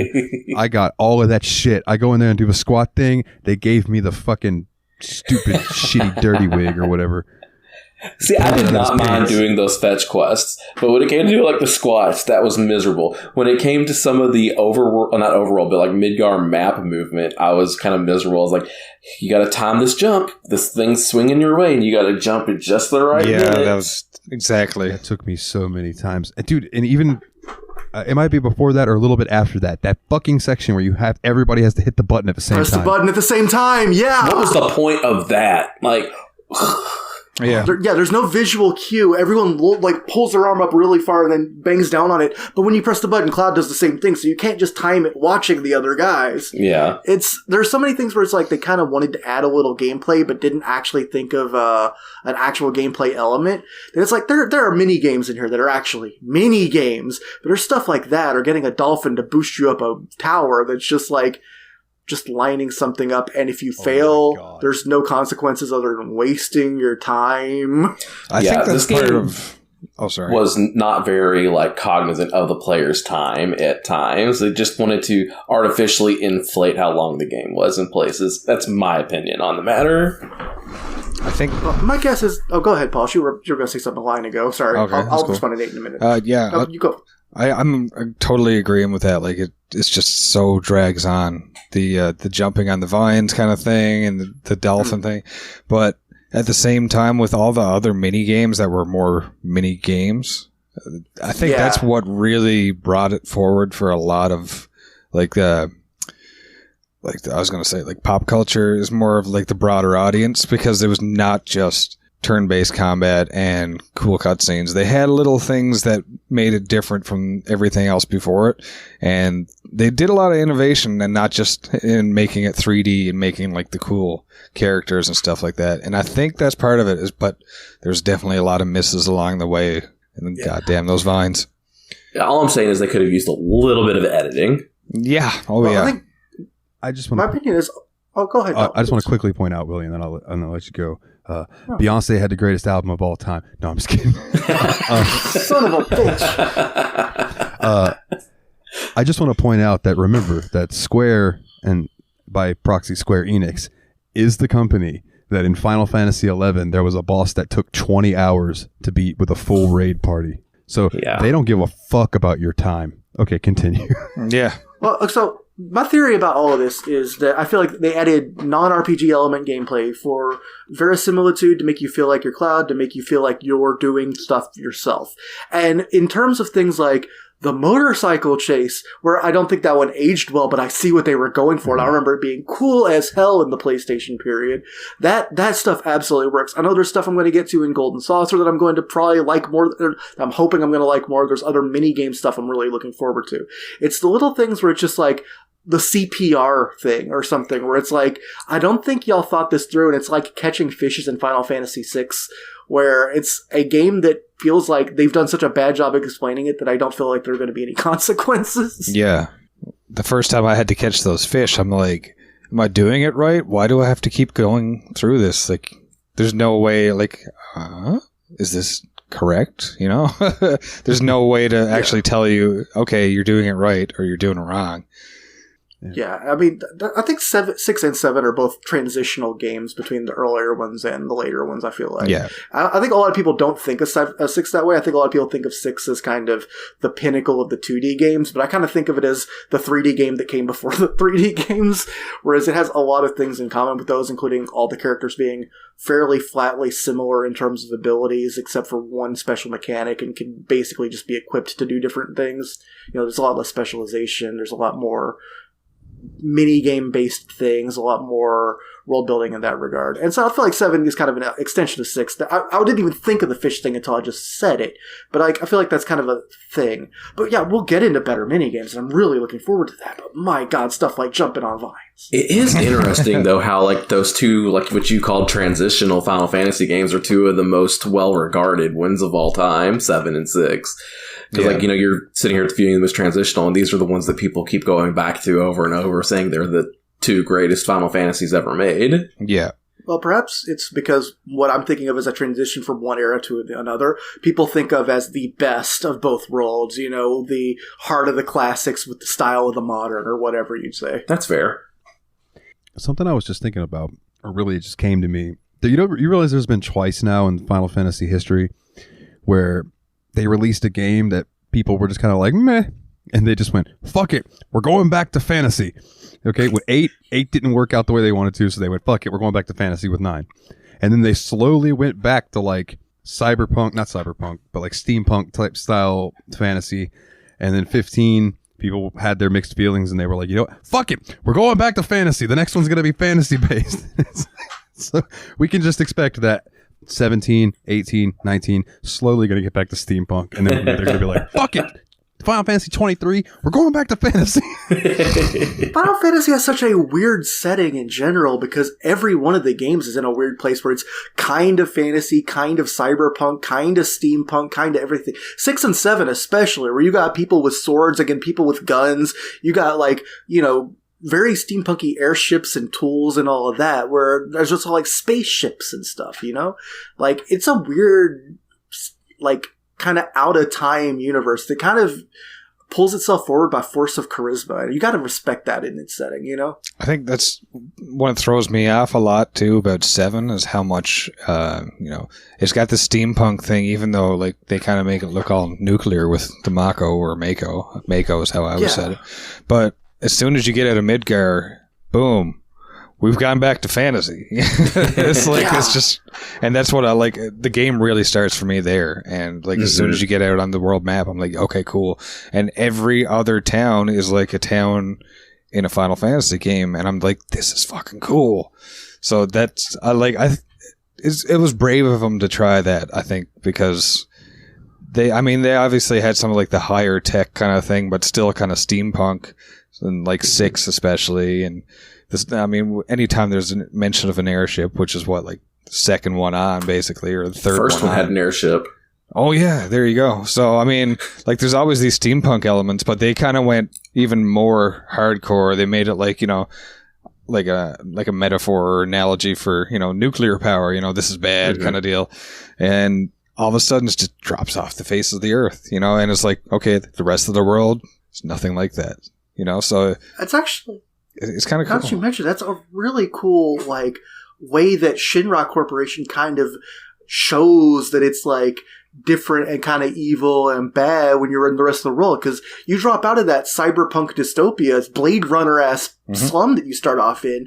The rest of the world looks like a nice little fantasy land until Shinra comes riding up with their helicopters and machine guns and shit, and all of a sudden you're like, oh, there's the bastards that are ruining everything. Yeah. Like, I never really thought of it that way, but that's probably a really intended part of the game's like construction and setting and symbolism. That's really dope that you pointed that out. Yeah, I mean, like you literally walk out of the shadow of Midgar and the light turns back on. Yeah, you don't see like the sunlight because you're under the plates kind of deal, and then all of a sudden you're walking around, there's grass, there's trees, you know, there's mountains and rivers. It's beautiful. And then the next step is like, crap, we got to go to this reactor. Crap, we got to go to this reactor. And they're always the same experience where it just goes from beauty to just like desolation, you know, all these post-apocalyptic kind of things, because it's like, oh yeah, this basically is like a nuclear meltdown kind of area. And I think that's what I really like about it, is because they do that so well. Because I hate going to the reactors, but at the same time I'm like, you know, you get rewarded for getting out of there because this is the world you're trying to save, so it makes you more invested in it. I want to point something out. I'm happy to hear you say Mako. Thank you. When I was playing through that beginning section of Final Fantasy Remake and Barrett said Mako, I was like, no, this is Tidus all over again. I didn't know it wasn't Mako. I always have thought it was Mako Energy. Yeah, I've always called it I've been- Mako, and yeah. he calls it Mako Mako. like the shark. Yeah. Yeah. And I'm like, what? No, Barrett. But also, they made him sound like, yeah, Barrett. So I mean,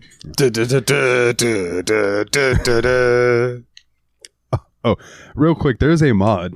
I don't use it, but in the mod list, there's a mod called the Barrett mod, and it makes everyone Barrett.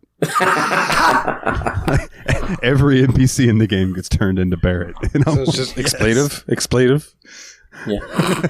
And, I was thinking about what you said too, Paul, Canna Dalton, that, you wonder why everybody stays in Midgar when it is so bleak and so desolate, but it's because we've all been convinced that using this Mako energy, they have an abundance of resources, the only way of life. But then you leave the big city and see how the rest of the world works, and it just changes your perspective. And that kind of actually made me appreciate the way it starts to the way it goes a little bit more, because I was like, man, Midgar just sucks. Yeah, Midgar sucks intentionally. That's an intentional thing they did. And I don't think that fully clicked with me until this moment. You're welcome. You're welcome. Yeah, that makes a lot of sense. Polish for the 20 insight, baby. I've seen like many people just like debating and stating their comparisons and things. It's like, oh, this is nuclear power. This is oil and gas. This is, consumerism. This is some, random politics thing that I don't understand. Like they always have these kind of lines drawn to them, and like you can turn it into whatever you want. You can make an argument for whatever you want, but it's so straight laced, it's so straight cut. Like you can just, it's so, I don't even know how to put it in words. Really, it's just so straightforward that it works. Like this is bad. No matter what they do, if they keep this up, this is bad. You got to save it. So. In that same vein, there's one section in Midgar where the sun shines through, and that's in Aerith's little spot, and she has flowers growing there, and I think that's supposed to represent like the like a light, a beam of hope, almost. You know what I mean? Exactly. Yeah. Like that. Those flowers are the hope of the people in Midgar, and then unfortunately during disc 1, which like I said, we're not going to run through it piece by piece, so we can just bring this up. Shinra are a bunch of douchebags, and they collapse that motherfucker in on itself and kill a bunch of people. And yeah, that's rough. It's a really sad scene, but it really hammers home that Shinra is just this corporation that they are all about their MO. They don't give a fuck about the actual people. Yeah.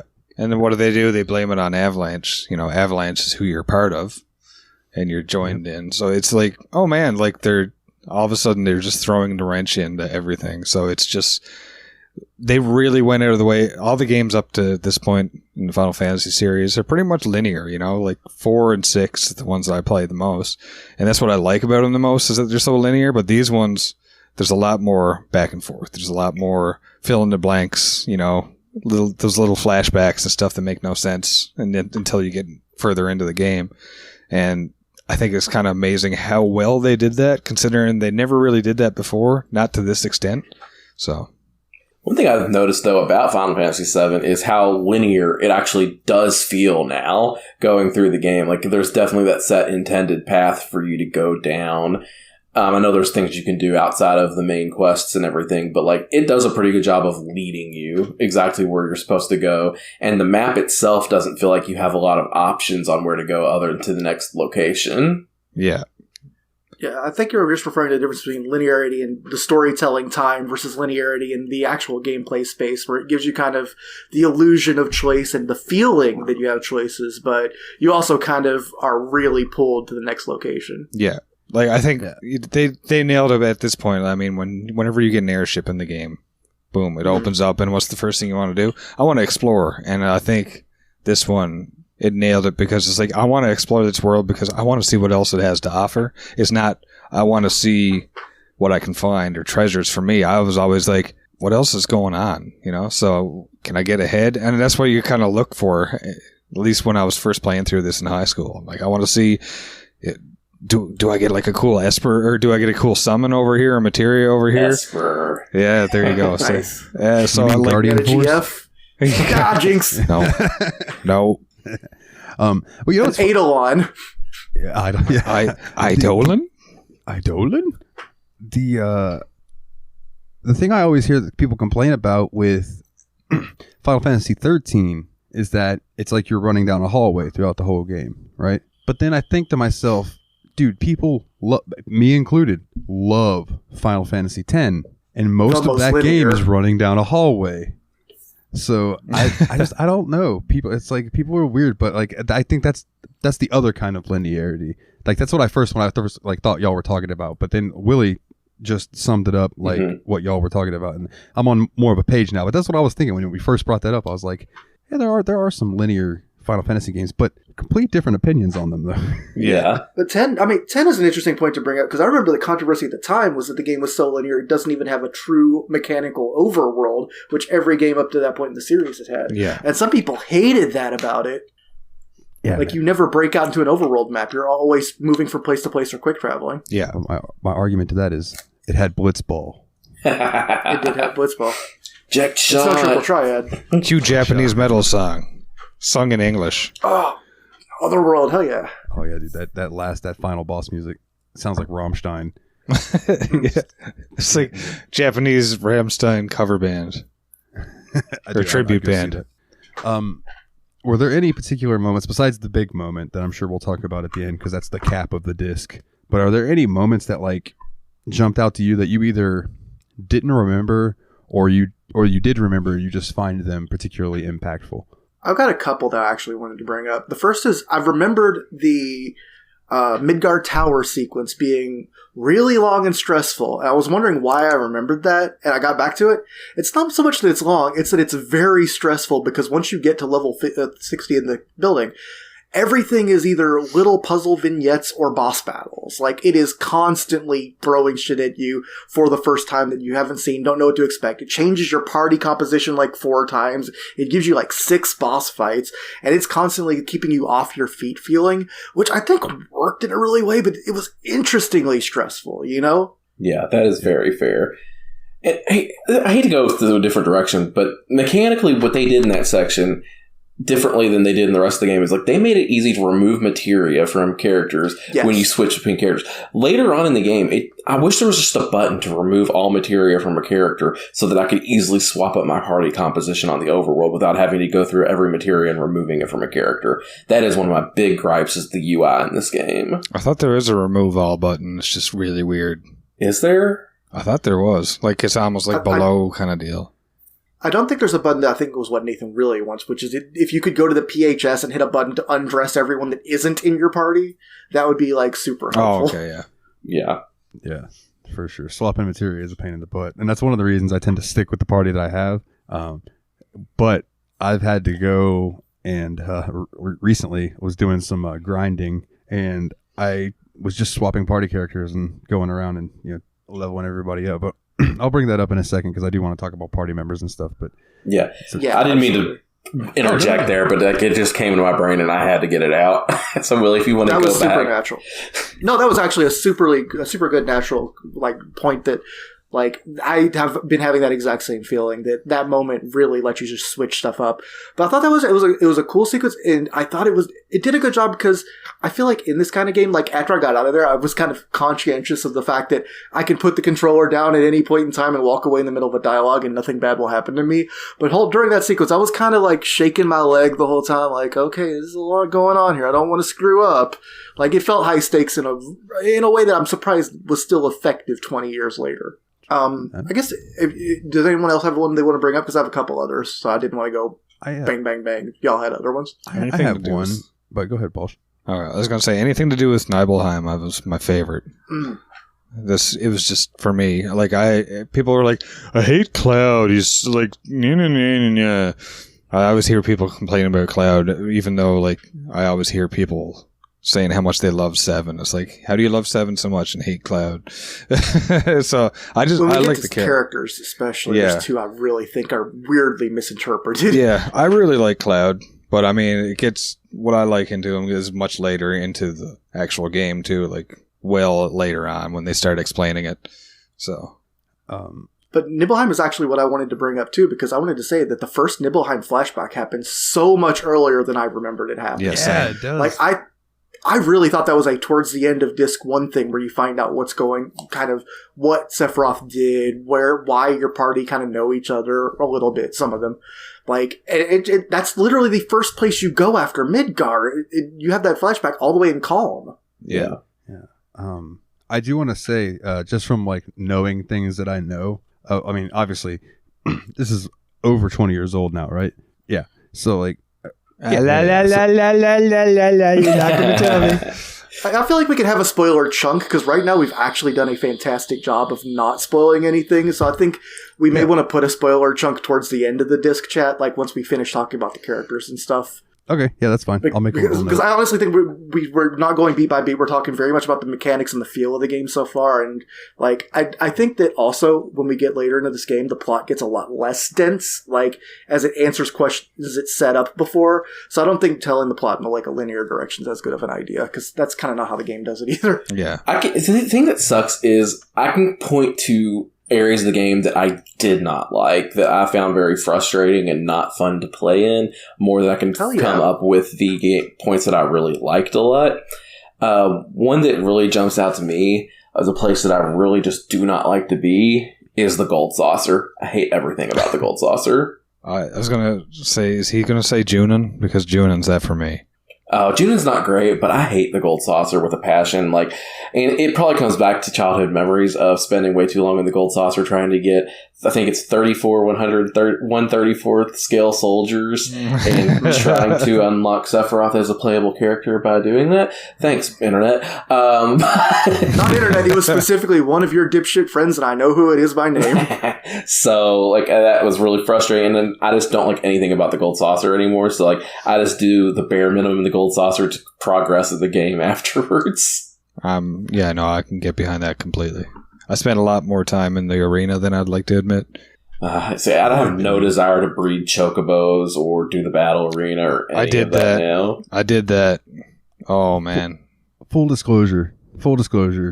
Once I have the ability to go and get a chocobo stable, I'm going to go buy one, and I'm going to use that goddamn save editor and give myself a golden chocobo so I can go get Knights of the Nine. Because I've never seen it. It's like, I want to see it. You know what I mean? But, dude, I do not want to spend the next week of the 2 weeks that we have breeding chocobos. It's just not fun. It's not a very fun mechanic. Like, maybe if you had the extra time and you were a teenager and it was summer vacation, sure. But I'm a full-grown adult with adult responsibilities. I don't need to do that anymore. Yeah. For me, it's going to come down to if I end up, like when we got towards the end of Yakuza and I had this 40-hour push that I played in 5 days, like if I do something similar to that, there's a lot of things I want to get done in the game, including I want to fight the weapons and I want to do the chocobo thing again, because I remember it not being as bad as y'all were saying. Like I remember it taking a long time, but I remember it being like 5 hours, not a week. Yeah. I could be wrong, but I know that you're already hating on the Gold Saucer, so maybe because you had to go back there a lot, you're not exactly fond of it. And there was some RNG in the breeding and all that, I think. Or at least a lot of guide looking.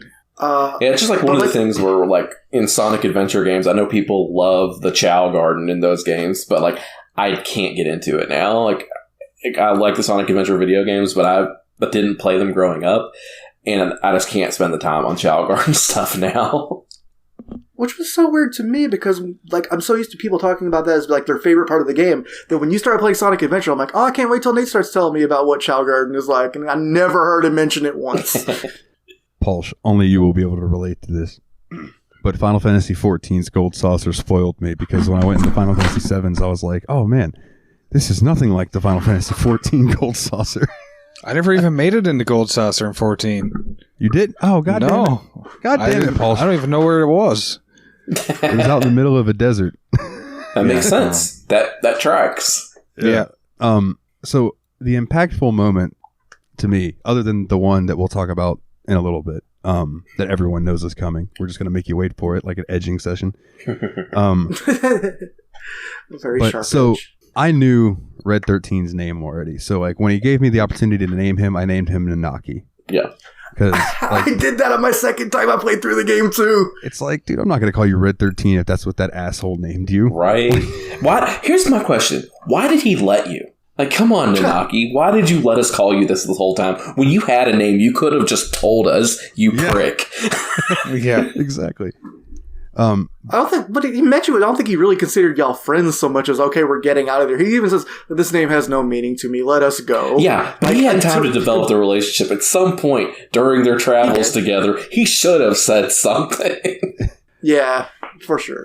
I haven't reached Cosmo. I'm way behind on the gameplay. I mean, I'm going to get caught up, obviously. Yeah. But I had a rough couple weeks. I didn't really talk about it too much. But, like, that's such a silly twist because, and it's not even the only one of those in the series because, like, freaking, when you get to rename the princess in 9, I was like, okay, well, your name's still Garnet, idiot. Shouldn't have had a name, stupid. That's funny. Like, you want me Frog to call you equals Dagger? Glenn. I want you to call me Knife Edge Cool Chops. No, you're Garnet. Sorry, idiot. Sticking with Garnet. But the moment in Cosmo Canyon, though, like when Nanaki, who has gone his entire life thinking that his father was a coward and didn't like ran away during the village, and in that very final scene when he gets to see that his father actually died protecting the village, and then he does the howl or whatever, and then the tears start coming out. So it's like his dad's a living statue or something. I didn't quite understand that, but still, I was like, "Oh, that's so touching." Yeah, Cosmo Canyon was definitely, now that you mention it, one of my favorite parts of what I've played so far as disc goes. Another part, I guess, we're talking about like parts that really stand out to us, and I know that Willie, you haven't quite gotten here yet, but you probably remember. I remember it. Yeah, I really, really enjoyed the segment in the Temple of the Ancients, where you're kind of in there. It looks like an MC Escher painting. You're going through all these staircases trying to get to the next part. I really enjoyed that entire sequence. Yeah. Yeah, it was fun trying to navigate my way around and find the treasure chest and stuff. And then like all the like weird Sephiroth scenes where like Cloud is freaking out and like does like the mirror imaging and all that kind of stuff. It's really neat. Yeah. For sure. So before we get into talking about like what happens in the Temple and the Ancients and stuff, let's talk about characters. Yes, please. So, who's your favorite? Who's your least favorite? Why is it Kate Sith? or I'm sorry, if you want to pronounce it correctly, it's like Kachi because it's like Gaelish Irish or something like that. Why do they do this to us? Just everything's pronounced not how we think it's supposed to be pronounced. So here's the funny thing about we talk about characters. Like, I don't think there is actually a terrible character in the game. I think everybody has a development of a personality that is bigger than I thought it was. Like, I was one of those people that thought Cloud was a personality-less loser before playing this again, and I don't think that anymore. I think Cloud has a lot going on, and he's actually kind of an interesting protagonist, if not the most interesting character in the game. He's still probably one of the bottom 3 characters as far as being interesting in the game, but I think I didn't give him enough credit. I feel like people tend to remember Cloud as being Squall from Final Fantasy VIII, always grumping about being a loner and all that. And I feel like he has a lot of moments where he's a goofball, a lot of moments where he like has a lot of pride, and a lot of moments where he's kind of going against that at the same time. And I feel like his internal struggles are less angsty and more what the hell is happening. Yeah, you know? I think it's more confusion based as opposed to just angst, because he literally doesn't know who he is anymore. And Right. That's what I liked about it. When they finally started explaining that, it was just, I don't know, it just is relatable for me. Like, he doesn't know who he is. He's trying to figure himself out. You know, it's like, wake up, and all of a sudden it's like, I don't remember what happened the last, 2 years of my life. What happened? And not to mention, he was this character that grew up and he had this very specific dream. He wanted to grow up, be a part of Soldier, be like Sephiroth, you know? And then he achieves this, and then he's not there anymore. He's joining Avalanche. You're like, why did this happen? Why did he abandon everything he grew up wanting to do and be to join this protest group, essentially? Yeah. So I think that's pretty neat.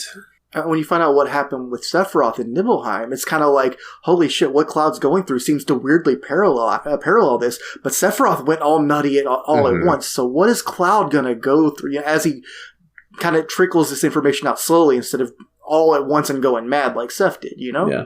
But I guess that wasn't quite the question at hand, but I just wanted to kind of qualify Cloud as not sucking. Yeah, I think that's really important. Yeah, I like that. I would like to throw that was in, what I said earlier. Oh, yeah, go ahead. just a quick defense of Squall. Okay.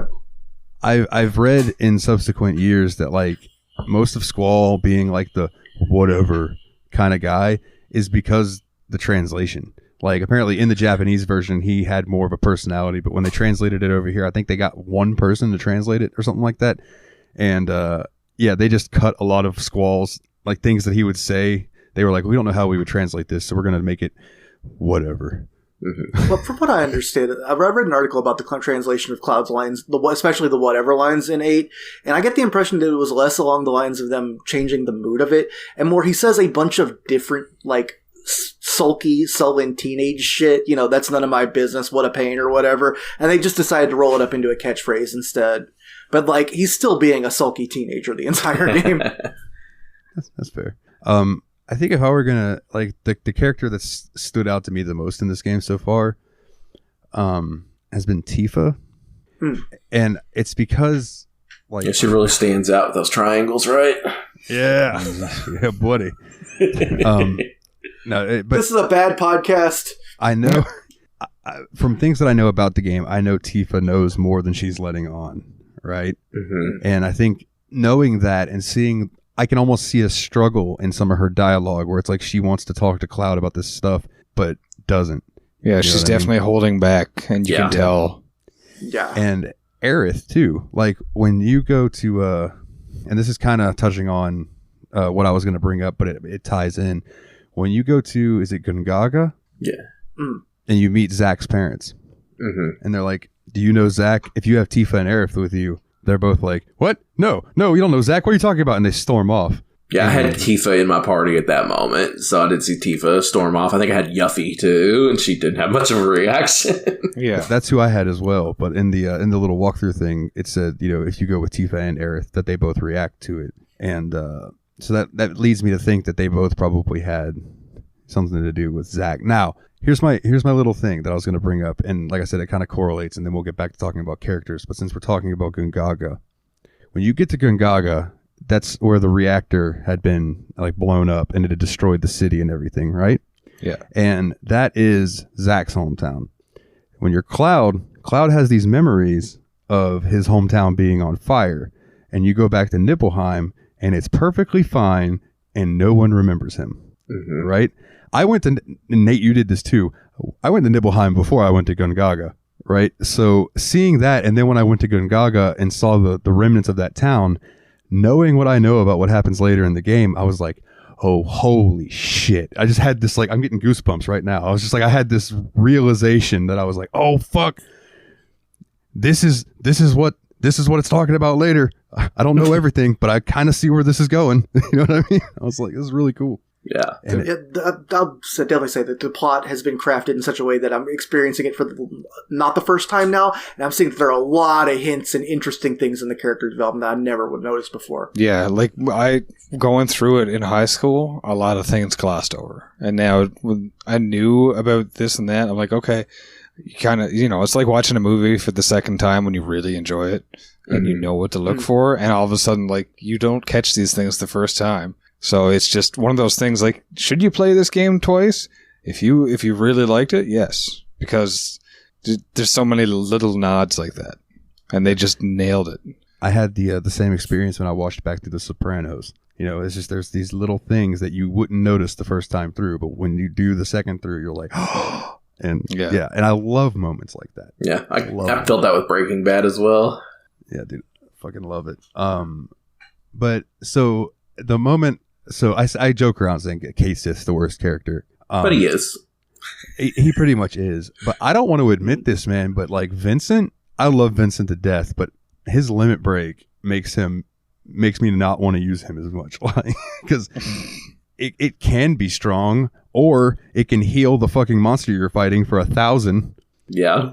God damn it. Didn't you say you summoned him against the Materia Keeper and he used the wrong elements against him or something? Yeah, I summoned him against the Materia Keeper. He used fire and it healed it for 1,000. And I was like, that is what I remember to be one of the worst bosses, the hardest bosses in the game. Like, one of the only times the first time I played it, I remember having to stop and, like, level up and check my equipment. Well, I have game overed against one boss so far, and it was not the Materia Keeper. I'll just say that. Oh, nice. But yeah, here's the thing, like, Vincent is cool, Yuffie is cool, but they're both the kind of optional characters for a reason. They're not as impactful. They're not as interesting overall as the main squad. I do think they're worth getting. I do think they're pretty cool, but I would put them at the bottom tier of characters as far as how interesting they are. Yeah. I so far, I've found the most interesting to be Red 13, Nanaki. You know, but I'll see if that changes the more the game plays out.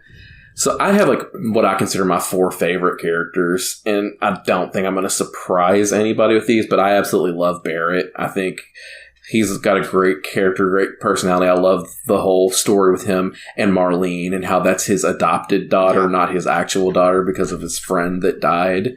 Well, you know how that goes.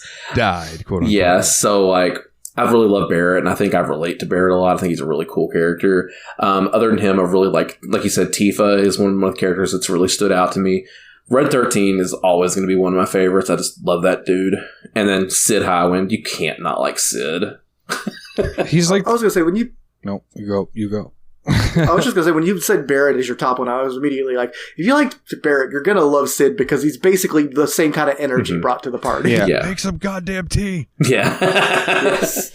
Expletive. I love this game's decisions on what words to censor and which words not. Because like one time Barrett will say "God damn it," and another time you're pretty sure he's just saying "shit," which he said 7 times already, and then they just censor it out for no reason.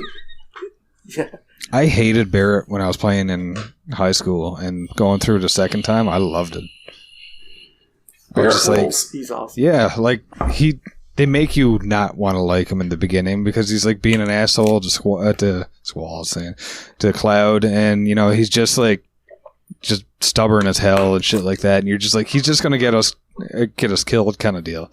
And then you can see that it just that whole thing comes around. You can see why he's doing that, and it explains it so well. And it's just all of a sudden he's relatable. It's just like, oh my god, like this guy, he's not just a fucking like stubborn asshole. He's got a reason behind all this. Yeah, and if there's a character I think I'm the most similar to in this game, it's Barrett. Yeah, you got the guns. Yeah, man. I guess let's see. I guess I can give a top and bottom. I haven't actually got to get the optional characters yet. Like I said, I'm far behind on gameplay. But I mean, I think we've already gone ahead and said it that no one really likes Keishi until you get to the point where you find out what's going on, and even then, that doesn't help that much. Vincent and Yuffie are just not full characters. I think it's just kind of how it is. They're cool, but they're not full. Yeah, exactly. That's why they're optional, just fun right? archetypes. Yeah, they're fun archetypes, and they do have a tie-in to the plot in some way, but not as many as the other characters. Yeah. I remember Red 13 being kind of a Disc 1 hero. Like, he's really interesting at first, but I think you've almost already got all the stuff you're going to get out of him. Barrett is probably the best, and Sid is like Diet Barrett. I'm always happy to have him too. Diet Barrett, I love it.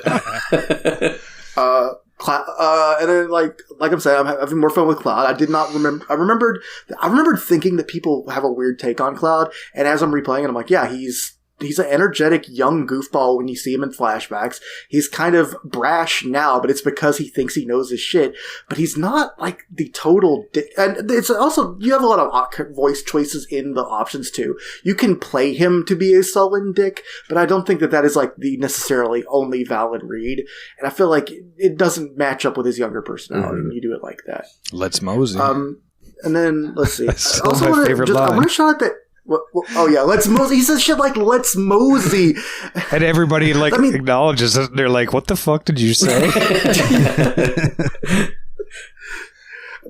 love that about the crew too. Is they always say they're saying weird shit like "let's mosey" or "Cloud, shut your spiky butt." Yeah, I like how Barrett always calls him spiky butt.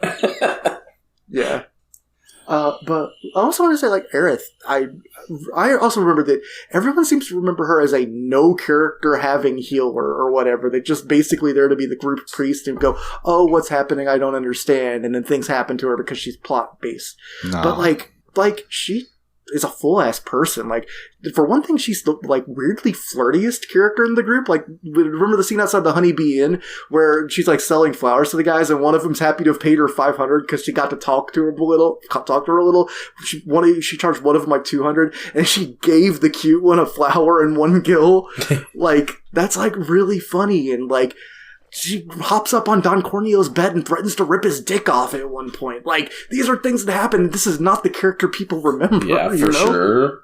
Yeah, because I went into this thinking that because we know what's going to happen to her, I wasn't using her and stuff like that. But in the cutscenes, I started to realize, like, okay, if you didn't know what we all knew going into this, like if that was not something, you know, back in the day, put yourself in the seat of somebody who was playing this back in 97, that would have been fucking heartbreaking for two reasons. One, if you put all that time into her, but like if you built that relationship, if she was part of your main party and you were like, she's my girl, you went on the date with her at the Golden Saucer, and then that all gets ripped from you.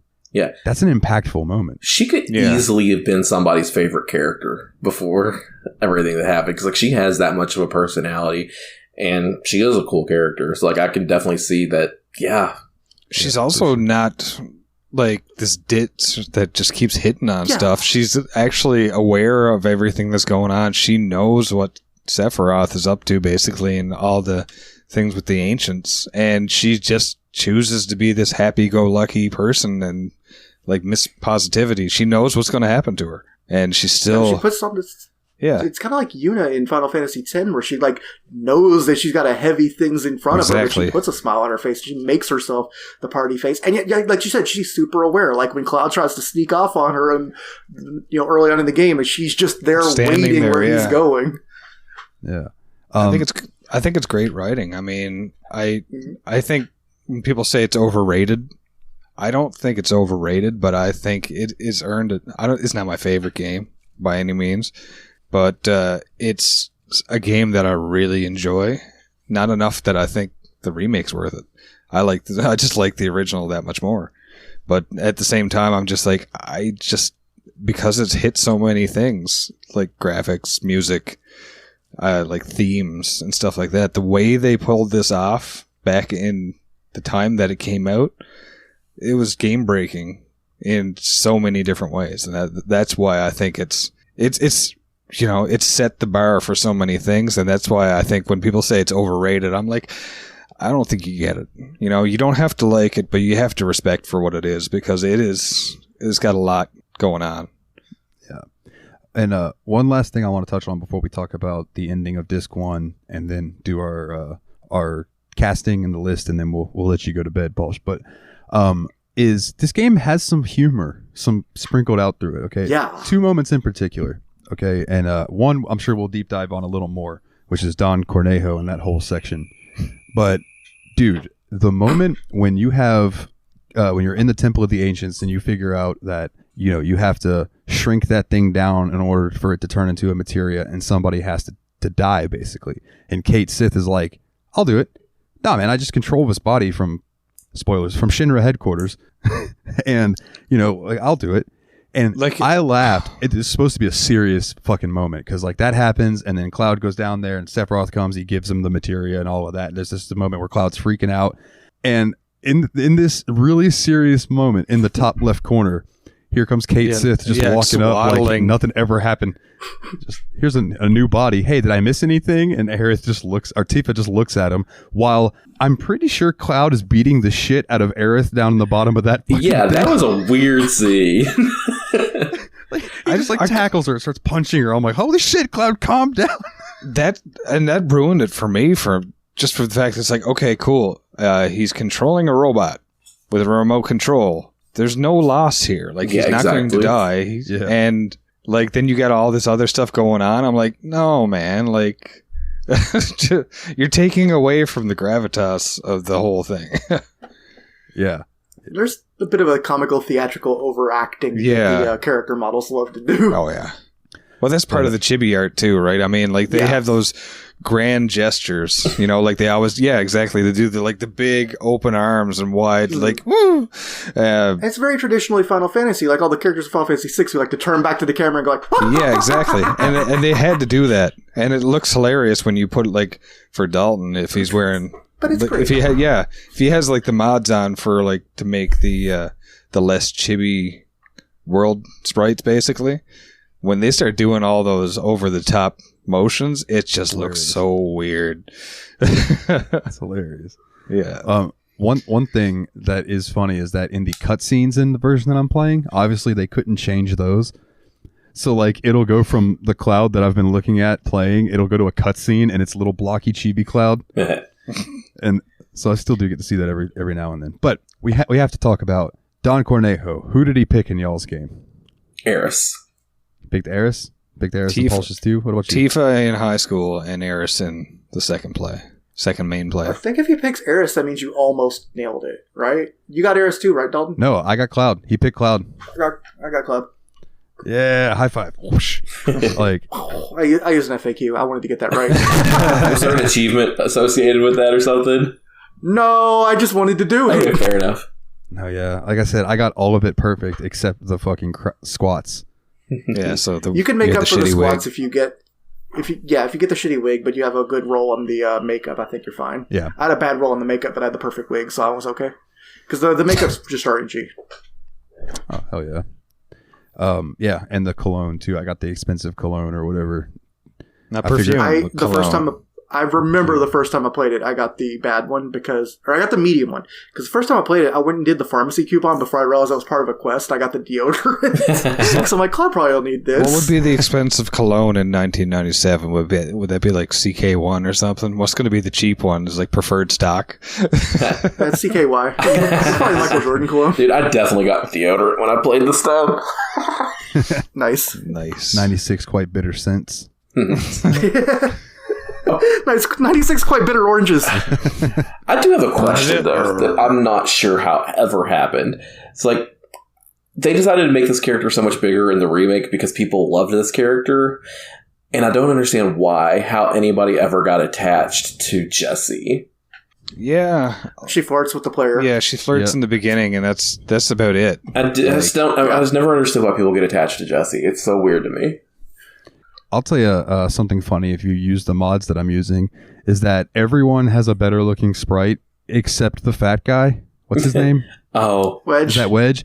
Yeah, he still looks cartoony. Like he's proportioned better than normal, but he still looks like all the Cloud and them look like, Advent Children style, and he's just like, ha ha ha, here to open a door, boss. Dude, that's a great idea for mod. The cartoon chunky people mod. Heidegger should also be a wide boy that looks like a cartoon. God, Heidegger. We can say this thing because we large too. So, the end of Disc 1. We all knew it was coming. Or we all know Yeah, it's so coming. here's the big spoiler. Everyone probably has heard about this. This is the most famous spoiler in video game history. For the hour. It turns out Eris is your dad. Oh my god, yeah. She just flops out Dong. She's sister. like, we have something to tell you, Cloud. Voldemort killed who? Voldemort killed Eris? Yeah. So for about the white materia was a sled. as soon as I got to the Temple of the Ancients, my finger was hovering over the screenshot button because I was like, all right, I don't know when it's coming, but I know it's coming. And having to get through, so Nate, you just recently got to the Temple of the Ancients. Will, you're going to have to get there soon. Dude, that fucking puzzle with the rolling things where you have to stand under them as they roll over you. I never want to have to do that again. God. Oh, I've forgotten this. That's going to be a pain in the ass. Yeah, it took me a couple minutes, but it wasn't that bad. Like, I just ended up sprinting ahead, and if I got hit, I was like, well, I'm just going to do it again. Yeah, and once you get through it, luckily it's done. It doesn't do it again. Yeah. But, so you make your way, you find Aerith praying at, it's not really an altar, but it's just this area, and Cloud goes walking up, and all of a sudden he gets one of his little headaches, and the only thing you can do is you keep pressing A or X, depending on what you're playing on, and Cloud just takes his sword out, and he raises it up, and he holds it over his head, and he goes to swing it, and Barrett and Tifa are like, Cloud, what the fuck?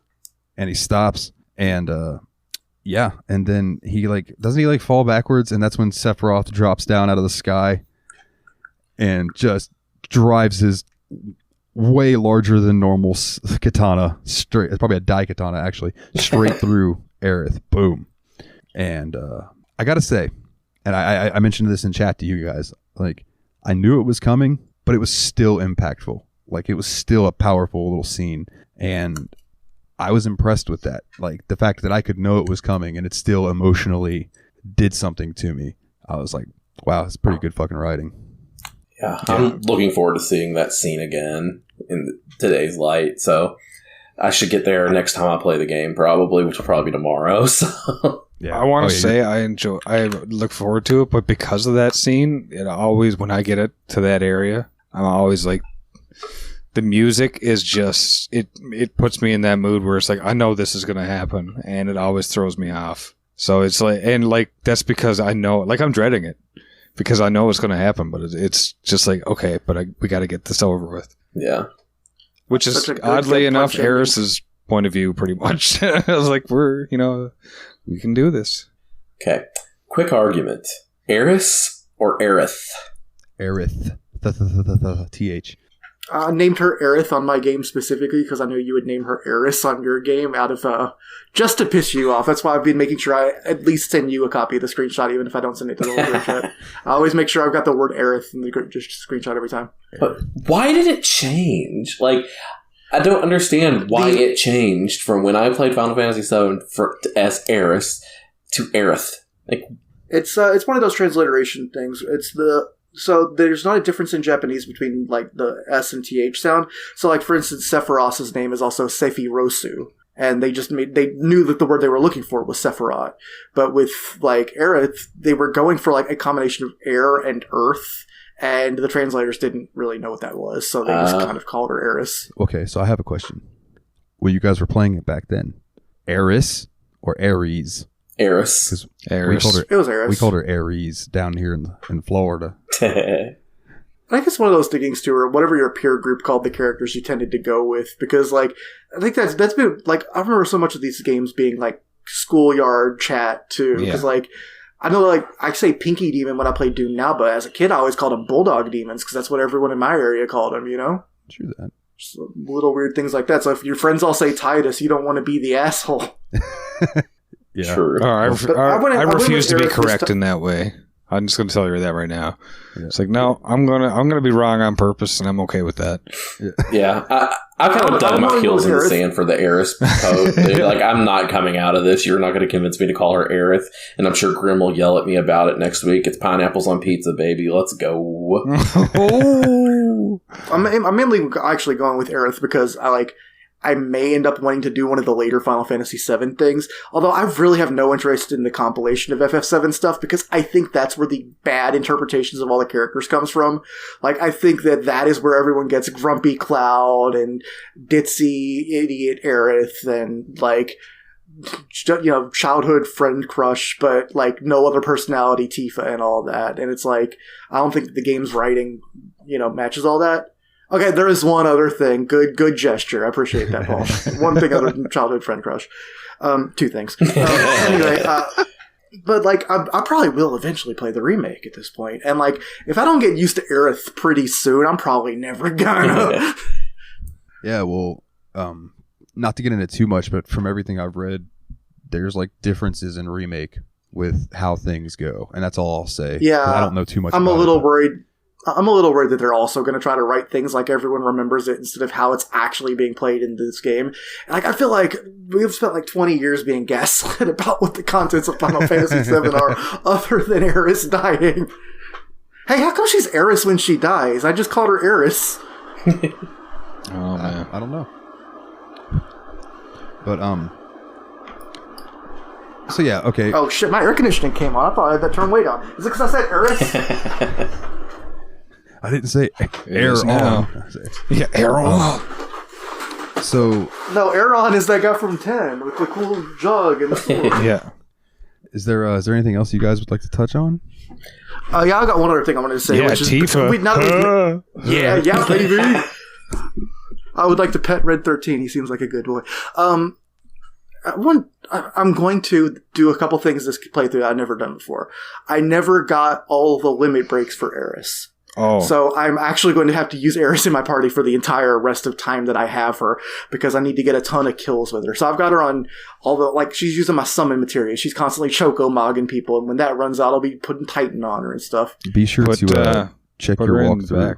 Yeah, I'm absolutely checking walkthrough for that kind of thing, because I know that there's probably something you can miss, and I know that the final item requires some really, so it's weird. You have to have a number of battles that ends in a double-digit number or something stupid like that you have to keep redoing if you don't have that, so we'll see. Yeah.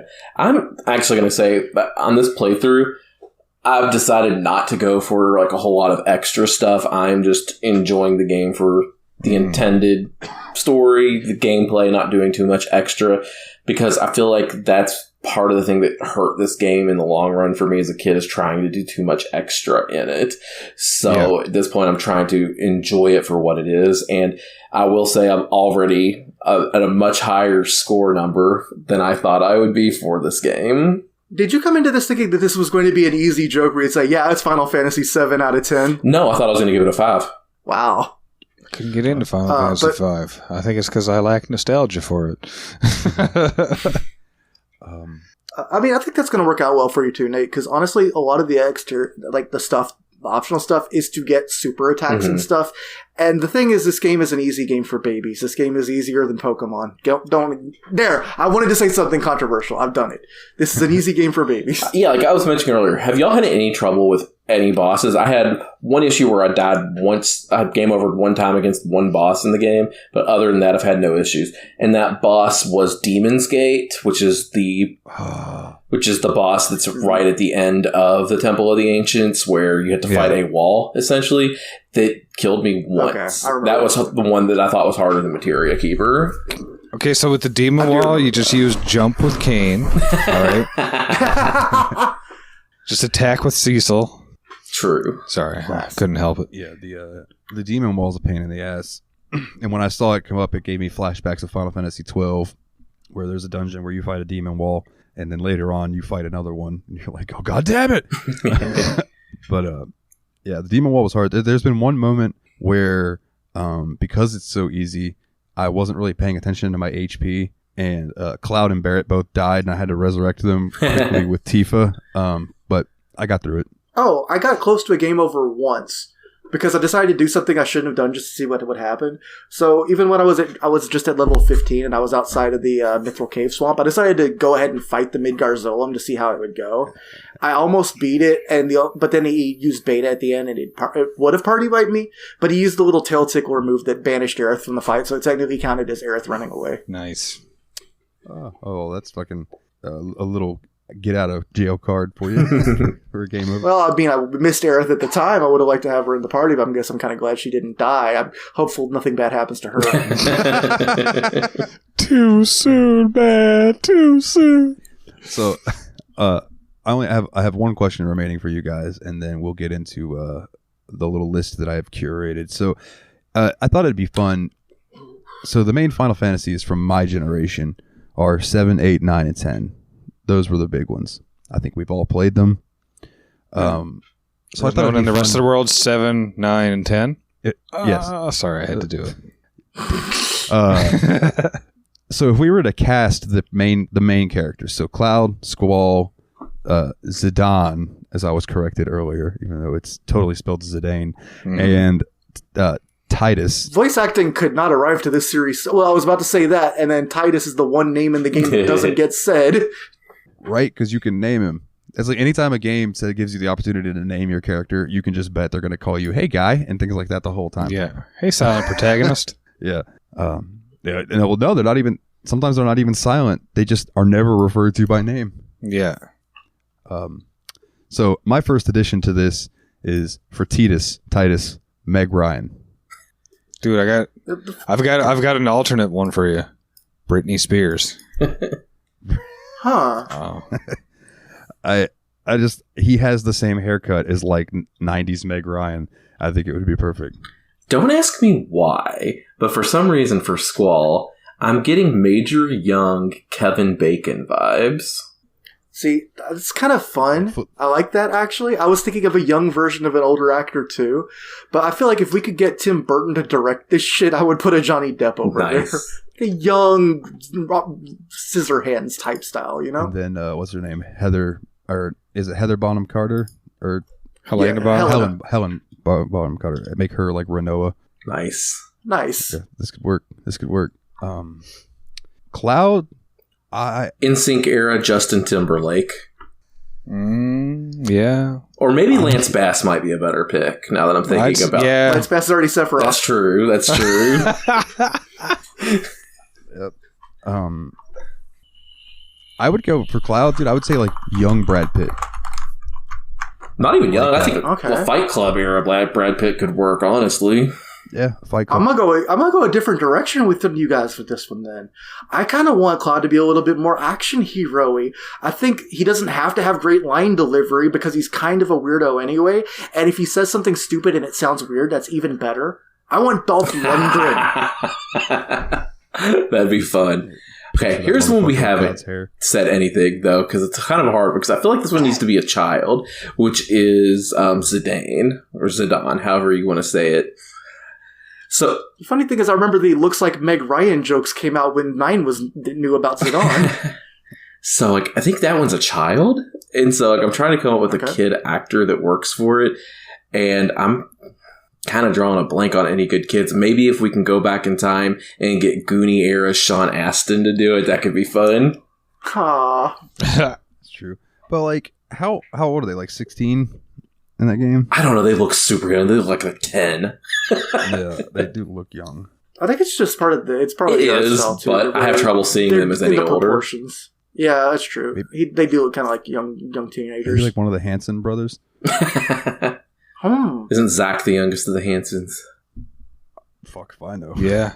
But for an actual person, for Titus though, who's that? God, I could picture him in my head. He's the good-looking dude, Me. Efron. Oh, Zac Efron. Yeah, I could picture him as Titus to give him blonde hair. Yeah, work. Yeah. Now, my brain went in a completely different direction when you said the name Zach, and I was like, Zach Braff? I don't know about that, y'all. He needs a softer... But now I really would like to see Zach Braff in a wig do the laugh scene, so at least we have that. I think he needs a softer jawline. What about you, Paul? Who would you cast for some of these? Oh, man, I'm drawing blanks now. I'm thinking of, like, side characters now. Like, who would you be for Genova? That's what I'm thinking. That would be cool. Oh, dude, Gary Busey. I was thinking, like, Tilda Swinton. I know we already used Helena Bonham Carter, but wouldn't she make a pretty good Lulu? Yeah? Yeah, I think she has the assets for it, too, so... Genova would be played in an award-winning role that got CGI'd over by Andy Serkis. It was like... Ron Perlman. Just put him in a bunch of crazy makeup. He could do anything in a bunch of crazy makeup. Oh, man. It's like voiced by Ron Perlman, but it's like played by like Kate Blanchett. Mother. That's what I was thinking with Titus is make it Meg Ryan, but then have somebody voice it over. So it's got a boy's voice. It's just Meg Ryan playing Titus. I'm trying to think. Maybe some other characters like Yuna. Like who would be good for Yuna since she's another main character in 10? Well, she got the Jennifer Aniston hair. Yeah, she does. So you got half the work done for you right there. People are gonna be like you absolute twat when I say this. But the who's the girl from Twilight? What was her name? Kristen Stewart. I could see her being Yuna. She's actually a really good actress. I'll put it out there. Okay. Yeah, just don't judge her on Twilight. I try not to judge any of those actors from Twilight. Yeah, because her and Robert Pattinson are both really good actors. Really good. Yeah, Robert Pattinson's really, really good. I think the more you realize that most of Robert Pattinson's weird acting decisions in there were based on him just thinking that the character was strange and him having kind of a contempt for it in the first place makes the whole role a lot funnier. But I don't know. Those movies are wild and like worth seeing even if you don't think you'll like them. Because even if you don't like them, you'll find them interesting. Yeah, like the baseball scene in Twilight's enough for the whole entire movie to justify its existence. I mean, come on. Agreed fully. Well, guys, what do you say we go to the mailbag? Oh, yes, sir. Let's all go to the mailbag. We've got some viewer questions in this week. I think some of them are pretty good. Adam asked one that I don't think we're quite ready to cover yet that we'll save for next episode, which is Cloud or Zach. We're not there yet. We'll come back to that. So the first is from our very own Team Retrogue. Am I saying that right? I hope so. Wait, I want to answer it. Yeah. I want to answer it. Go ahead. Yeah, You can go ahead answer and the take a Cloud or swing at Zach it. question. Go ahead. I'm not until next week. Yes. Yes. Yes. Okay. Very good. All right. Now for Team Retrogue, who is the best to take on the Gold Saucer Ride? Keep in mind that you can take Barrett. I took Tifa Same. personally. Apparently, though, there is an achievement on Steam called Best Bromance. If you take Barrett on that date, you get an achievement for it. And I was like, damn, I missed that achievement. Oh, well. Can't you take red? So unfortunately, the way that works mechanically under the hood is each of the characters have an affection score, and I think Eris starts at 50, Tifa starts at 30, and Barrett starts at 10. So you not only have to work your ass off to get Barrett, but you have to be rude to the other two throughout the entire game to even have a chance. Yeah. If it weren't for that, though, I'm just gonna look up the Barrett scene. That sounds like fun. I might use that save editor after we're done and we beat it to just create a save right before it. Yeah. Yeah, And then just play through and get that achievement. So if you want me to do that for you too, Willie, I'll send that over. Yeah, That'd be cool. Please do. So It's something I was thinking about doing at first, but then I was like, I actually just want to answer the questions the way I view Cloud. Yeah, So I fair. didn't want to try to manipulate all the plot. throughout Yeah, and the I game. think that's how I ended up with One moment. Tifa, because I played it the way I felt like it should be played. yeah. And also, I got Yuffie way later in the game than Dalton did, so Dalton had more chance to get Yuffie up. Yeah. Even though I really didn't. Yeah. Yeah. I forgot Yuffie was an option. That's it. There's four options. Yuffie starts at 10. Barrett starts at 0. Ooh, okay. Yeah. Can you I get forgot red? Yuffie was an option. No, I think it's just those 4. Oh, okay. I don't think you can get Sid or Vincent either, sad face. All right. Well, then, I guess we'll move on to Jeremy's question. Our good friend Jeremy from YabsPod, yet another bullshit podcast that Dalton and Jeremy host. Pretty fun little show. Question from Jeremy this week. If Square Enix hired you to completely write a new Final Fantasy game, what would you name your main character, and what would their story be? My guy's name would be Greg Belts, and his goal is to get a whole bunch of belts so he can make an entire outfit out of them. I like it. So, because of like Final Fantasy VII and Final Fantasy VIII, both of those are very weather-based named characters. I would name my character Tempest Storm, and Tempest Storm is basically just fighting people. He's got to kill a dragon. It's weird. I can't explain it. That is a very my first D&D character name, and I appreciate that a lot. His name means Storm. He's Moon. You brought Moon to the party. Well, it's funny that you mentioned Storm because that's what I was thinking my main character's first name would be is Storm. We're all very creative and original people.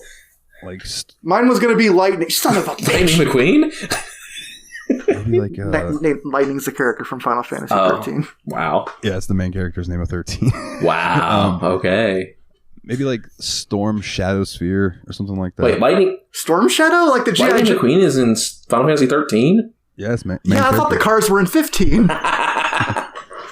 Wow. And what would their story be?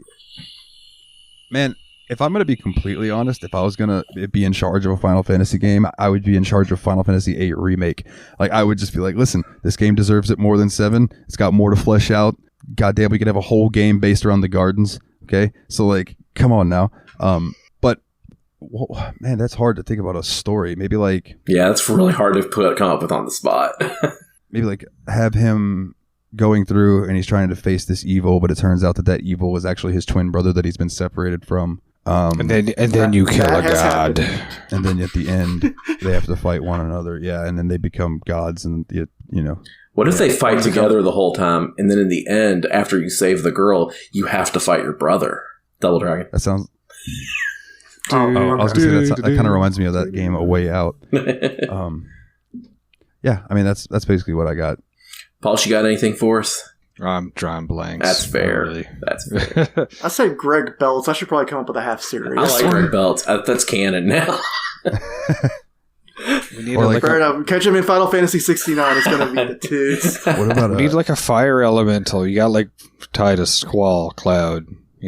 lightning, all these ones. We need like a different element. So get some a like female character named Ember.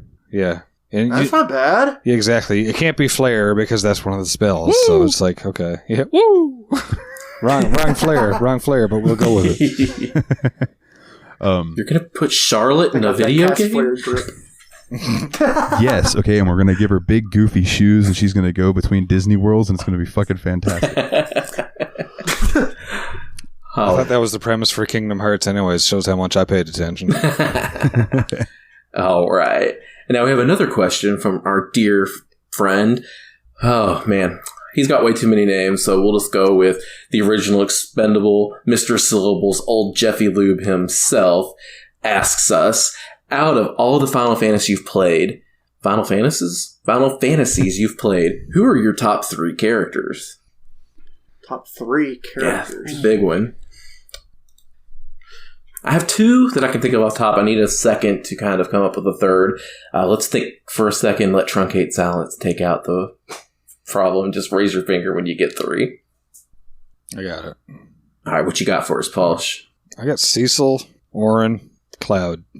Wow, Cloud's a top 3 Nice. character. Nice. Actually, yeah. He's grown on me a lot. And for none of the reasons that most people probably would. It's just weird like that. Yeah. So Cecil is obviously in my top 3 as well. I think Cecil's just an amazingly well fleshed out character. The other one, I have Zeldinked from Final Fantasy VIII. I have always loved that character. He provides amazing comic relief, and I just like him a lot. And then from Final Fantasy IX, Steiner. I love that dude. Yes. Steiner is the man. Steiner is he's like all about ideals. He's like in a world that's like a completely corrupt monarchy. He's the last true knight. It's Yeah, kind of awesome. I love that dude. I Yeah. want to play 9 again so bad just so I can hang out with Steiner some more. I like that. So I wanted to first off lead off with VII from Final Fantasy IX.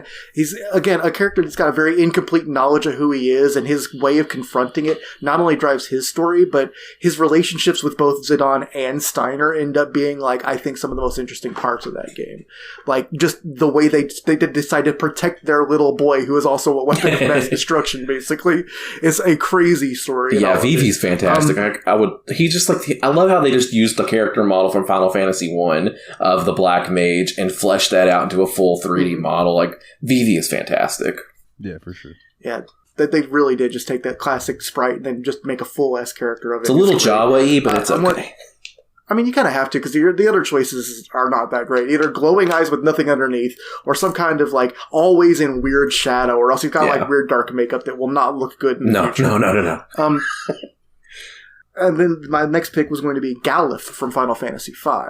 And the reason I wanted to go with Galith was because, like, he's one of those characters that, like, there's a few stories that have done this before that I think are really interesting, and I can't say what they are because it's major spoilers. I think Nate'll at least know one of the ones I'm thinking of, but where a character starts off as kind of heroic but doesn't know anything about their past, and by the time they find out how much of the past they were responsible for directly, it's a little bit too late. Cloud? Like, they're still very heroic, but, like, and they're doing their best, but damn, there's a heavy background behind it. I think that's really cool. And then I picked 2 characters that are really heavy stories, and then Nate had Zell, and the funny thing is I was going to bring Waka to the party, because I think having a big frat boy jock doofus in the group really helps keep the energy Yeah, up. like, you need that character every once in a while, and Zell was just my favorite example of that with his Mike Tyson face tattoo and happy-go-lucky attitude. Just Zell rushes in, you know? He beat Tyson Very to that, much. though, man. Huh? Zell did it long before Tyson. Yeah. Yeah, that's true. Yeah, Tyson didn't get that till one of the later rebrands. Yeah. But, I mean, I think what pushes Waka over Zell for me is definitely the John DiMaggio voice. Fair. It's hard to beat Bender. Yeah. I guess it leaves me, huh? Yeah. Yep. So, like I mentioned earlier, I love Titus. All right, he's one of my favorite characters.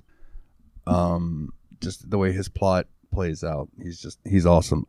Then after that, man, it's hard for me to pick because, like, part of me wants to say Squall, part of me wants to say Zell, part of me wants to say Irvine. Surprisingly, I think he does have a good character arc in that game, but I'm gonna go with Selphie Nice. because Okay. she is so gung-ho to help, even after her home garden gets obliterated and she watches those missiles fly off, like that scene is so impactful where she just drops to her knees, like she feels like she failed. But in the end, she still pulls together and helps after losing people that she loves. You know what I'm saying? And I thought that was very powerful. Yeah. My third character, I don't think any of the three of you have played this game. I could be wrong. Paul, I might be wrong. But in Final Fantasy XII, there's a character named Balthier. Okay. And Balthier is, by all intents and purposes, the main character of 12, in my opinion. He's a space pirate. He is Han Solo, basically. I always say that Final Fantasy XII is Star Wars, a Final Fantasy story. And he is basically Han Solo. And his Chewbacca is Fran, the rabbit Sexy chick. bunny girl. The sexy bunny girl, yeah. who is also a badass in her own right. When you say sexy bunny girl, are we talking about Playboy or are we talking about Lopunny? Oh, God. Because I'm going either way. We're talking about, like she looks like a female until you look at her feet and her head. Like, Sort of like cat girl level of bunny Okay. girl. yeah. Yeah. Marge She's a Simpson. badass, but Balthier is awesome. He's funny, he's quick-witted, but he's also a bad motherfucker. Like, he's just such a cool character. And what's weird is, like, the thing with Final Fantasy XII was, like, the main characters were going to be like Balthier and Bosch and them, and they decided that it needed some younger characters to appeal to some younger kids, so they added in Pinello and Vaughn and made Vaughn the main character. So really, when you're playing through the game, it seems like Vaughn and them are kind of shoehorned in a way. I mean, don't get me wrong, their story is still good, but you can tell that the other characters are far more fleshed out than the main characters are, which is weird because usually it's the other way around. But yeah, so I'll go Balthier. Nice. That's my final one. Very cool. So we have one final question from the fan mail today, and that comes from our good buddy Aries or Adam. And he asks, will Steamy ever make a comeback? Well, you heard how the beginning of the show went. So, did Sephiroth do this? I have to put him back together. But he's still functioning. Yeah, he's the one that makes the lists for you guys. He's why we're playing Final Fantasy VII, baby. Yeah, and he's why we're probably going to be playing Nier Automata pretty soon. Yep. I was saying it wrong. I thought it was Automata. Automatopoeia. Onomatopoeia. Yeah. It's old tomato. But yeah, Steamy's still Tomato? around, man. I'll try to get him to say hello every now and then. Yes.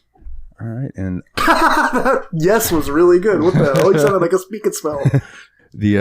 I guess that about does it for the questions. So I'll move on to our list, and then we'll do the wrap up and get on out of here. So I found a list that I thought was interesting. It's the 10 most powerful summons in the entire Final Fantasy franchise. All right. So do we want to give any guesses for number one before we get into this? Shiva, Okay, so Paul says Shiva. for different reasons. I feel like some iteration of Bahamut has got to be in the top 10. Oh, yeah. Yeah, Bahamut had 3 flavors in 7, didn't he? It's like Terra Flare with Bahamut Zero, I think. Oh, is the God, I ultimate forgot one. about the different So that's versions actually- of Bahamut. Yeah, there's Bahamut, there's Neo Bahamut, and Neo Bahamut. I forgot all about And, that, yeah. what's the other one? It'd have Mega Giga and Terra Flare attacks. I think it's Bahamut 0X or EX or something like that. Something like that. Oh, wow. No, Bahamut Zero. That's all it was. Yeah. Okay. Yeah. And then I wanted to go with... I feel that the Zodiac from Final Fantasy Tactics, if Tactics is counting, I remember being a pretty famously deadly summon. And if not, I want to give a shout out to...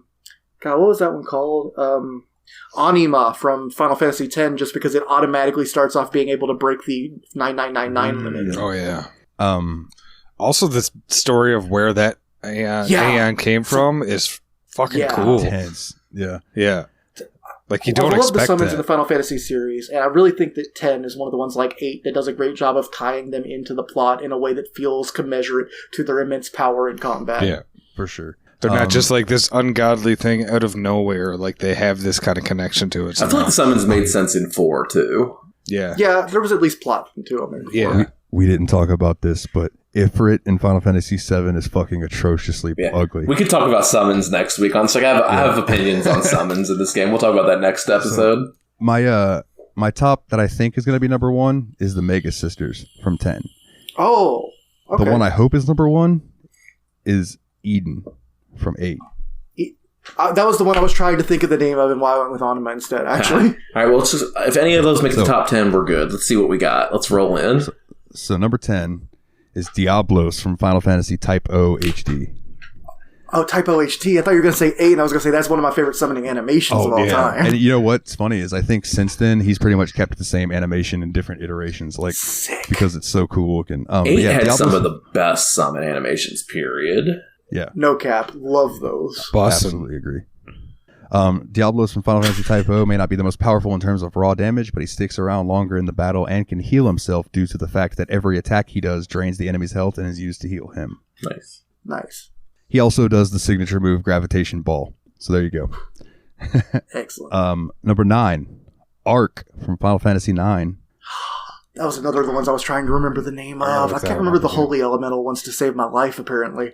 Boasting a near 2-minute attack time, Arc is the most powerful summon that can dramatically change the outcome of any battle it's called to. 2-minute cutscene can seem excessive, but with a brutal shadow-based attack dealt to all enemies via Eternal Darkness, it's worth it. Oh, that wasn't Holy, it was a Shadow. Yeah, I'm like, I'm so bad at the Holy ones. Anyway, it's Shadow-based attack, Eternal Darkness. Good job, Bozo.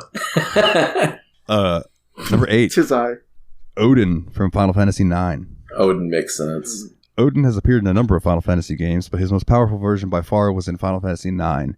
If the player has 99 ore in their inventory, Odin has a 50% chance of killing any enemy outright with Zensetsuken. Nice. Zensetsuken, absolutely one of the most satisfying summons in the series history.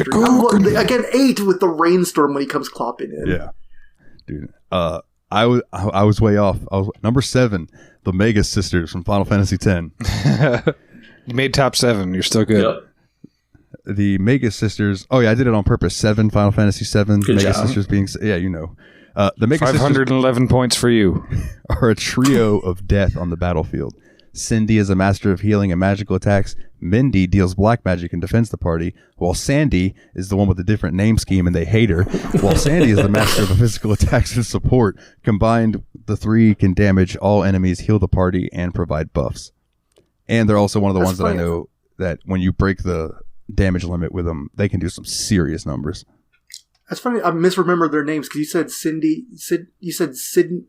Sandy, and Mindy, Yeah. right? I remembered it going the other way around. I thought it was Cindy, Mindy, and Mandy. Oh, no. Yeah. I'm losing my mind today. Number 6, Anima from Final Fantasy X. Okay, well, there's our 10s. This summon with the tragic backstory is one of the more powerful in Final Fantasy X Remaster. Anima's pain attack can outright kill most opponents and deal significant damage to those who are immune to death magic, especially when it also bypasses any defenses the enemies may have. Plus, it looks grody as heck. Yeah. I'm going to try to pronounce this one. Shimhazai from Final Fantasy Tactics A2 Grimoire of the Rift. Never even heard of that game. That's a hidden object in the title. Yes, it is. Real quick. So me and my dad upgraded the PlayStation Plus thing, right? And he was looking through the games under there, and one of the games on there was Enigmatus, and I was like, that's a point and click game. And then there was another one that we have on Steam from the list, and I was like, that's a point and click game too. And my dad's like, oh, I love those. And I was like, well, there's a couple of them. You should go play them. Oh, nice.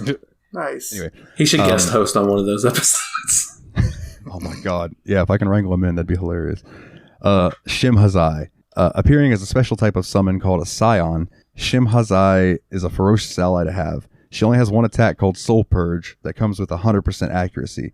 Its damage is a bit different in that it can be one of the most brutal attacks in the franchise or mediocre at best. This is because it's based entirely on the total damage the character who has summoned her has done over the course of the game.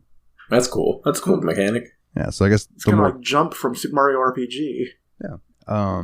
Number 4, Bahamut Zero, Final Fantasy Type O. Still counts. So, yeah. Still counts. Bahamut Zero is by far the strongest iteration of Bahamut in the games. It's a level 99 Eidolon with the brutal breath attack Mega Flare. Mega Flare on its own is indeed strong, but its full potential is realized when it's fully charged. When fully charged, Mega Flare becomes Giga Flare, and when that's fully charged, it becomes Terra Flare. Terra Flare summons a number of Bahamuts to its side, and they all concentrate a simultaneous attack on the enemy. That's pretty badass. Yeah. How is that not number 1? We'll find out, won't we? Let's get going. I'll be so bummed if Knights of the Round ends up being number 1, because we all just didn't pick it because it was too obvious. Number 3, Phoenix from Final Fantasy VII. I forgot about Phoenix. Yeah. Phoenix is easily the strongest summon in Final Fantasy VII and is a strong contender for the entire franchise. This reason is because of the iconic move Rebirth Flame. Rebirth Flame will deal massive fire damage to every opponent on the battlefield, but it will also cause all down party members to be instantly revived to full health if Concentrate is equipped. That's badass. Yeah.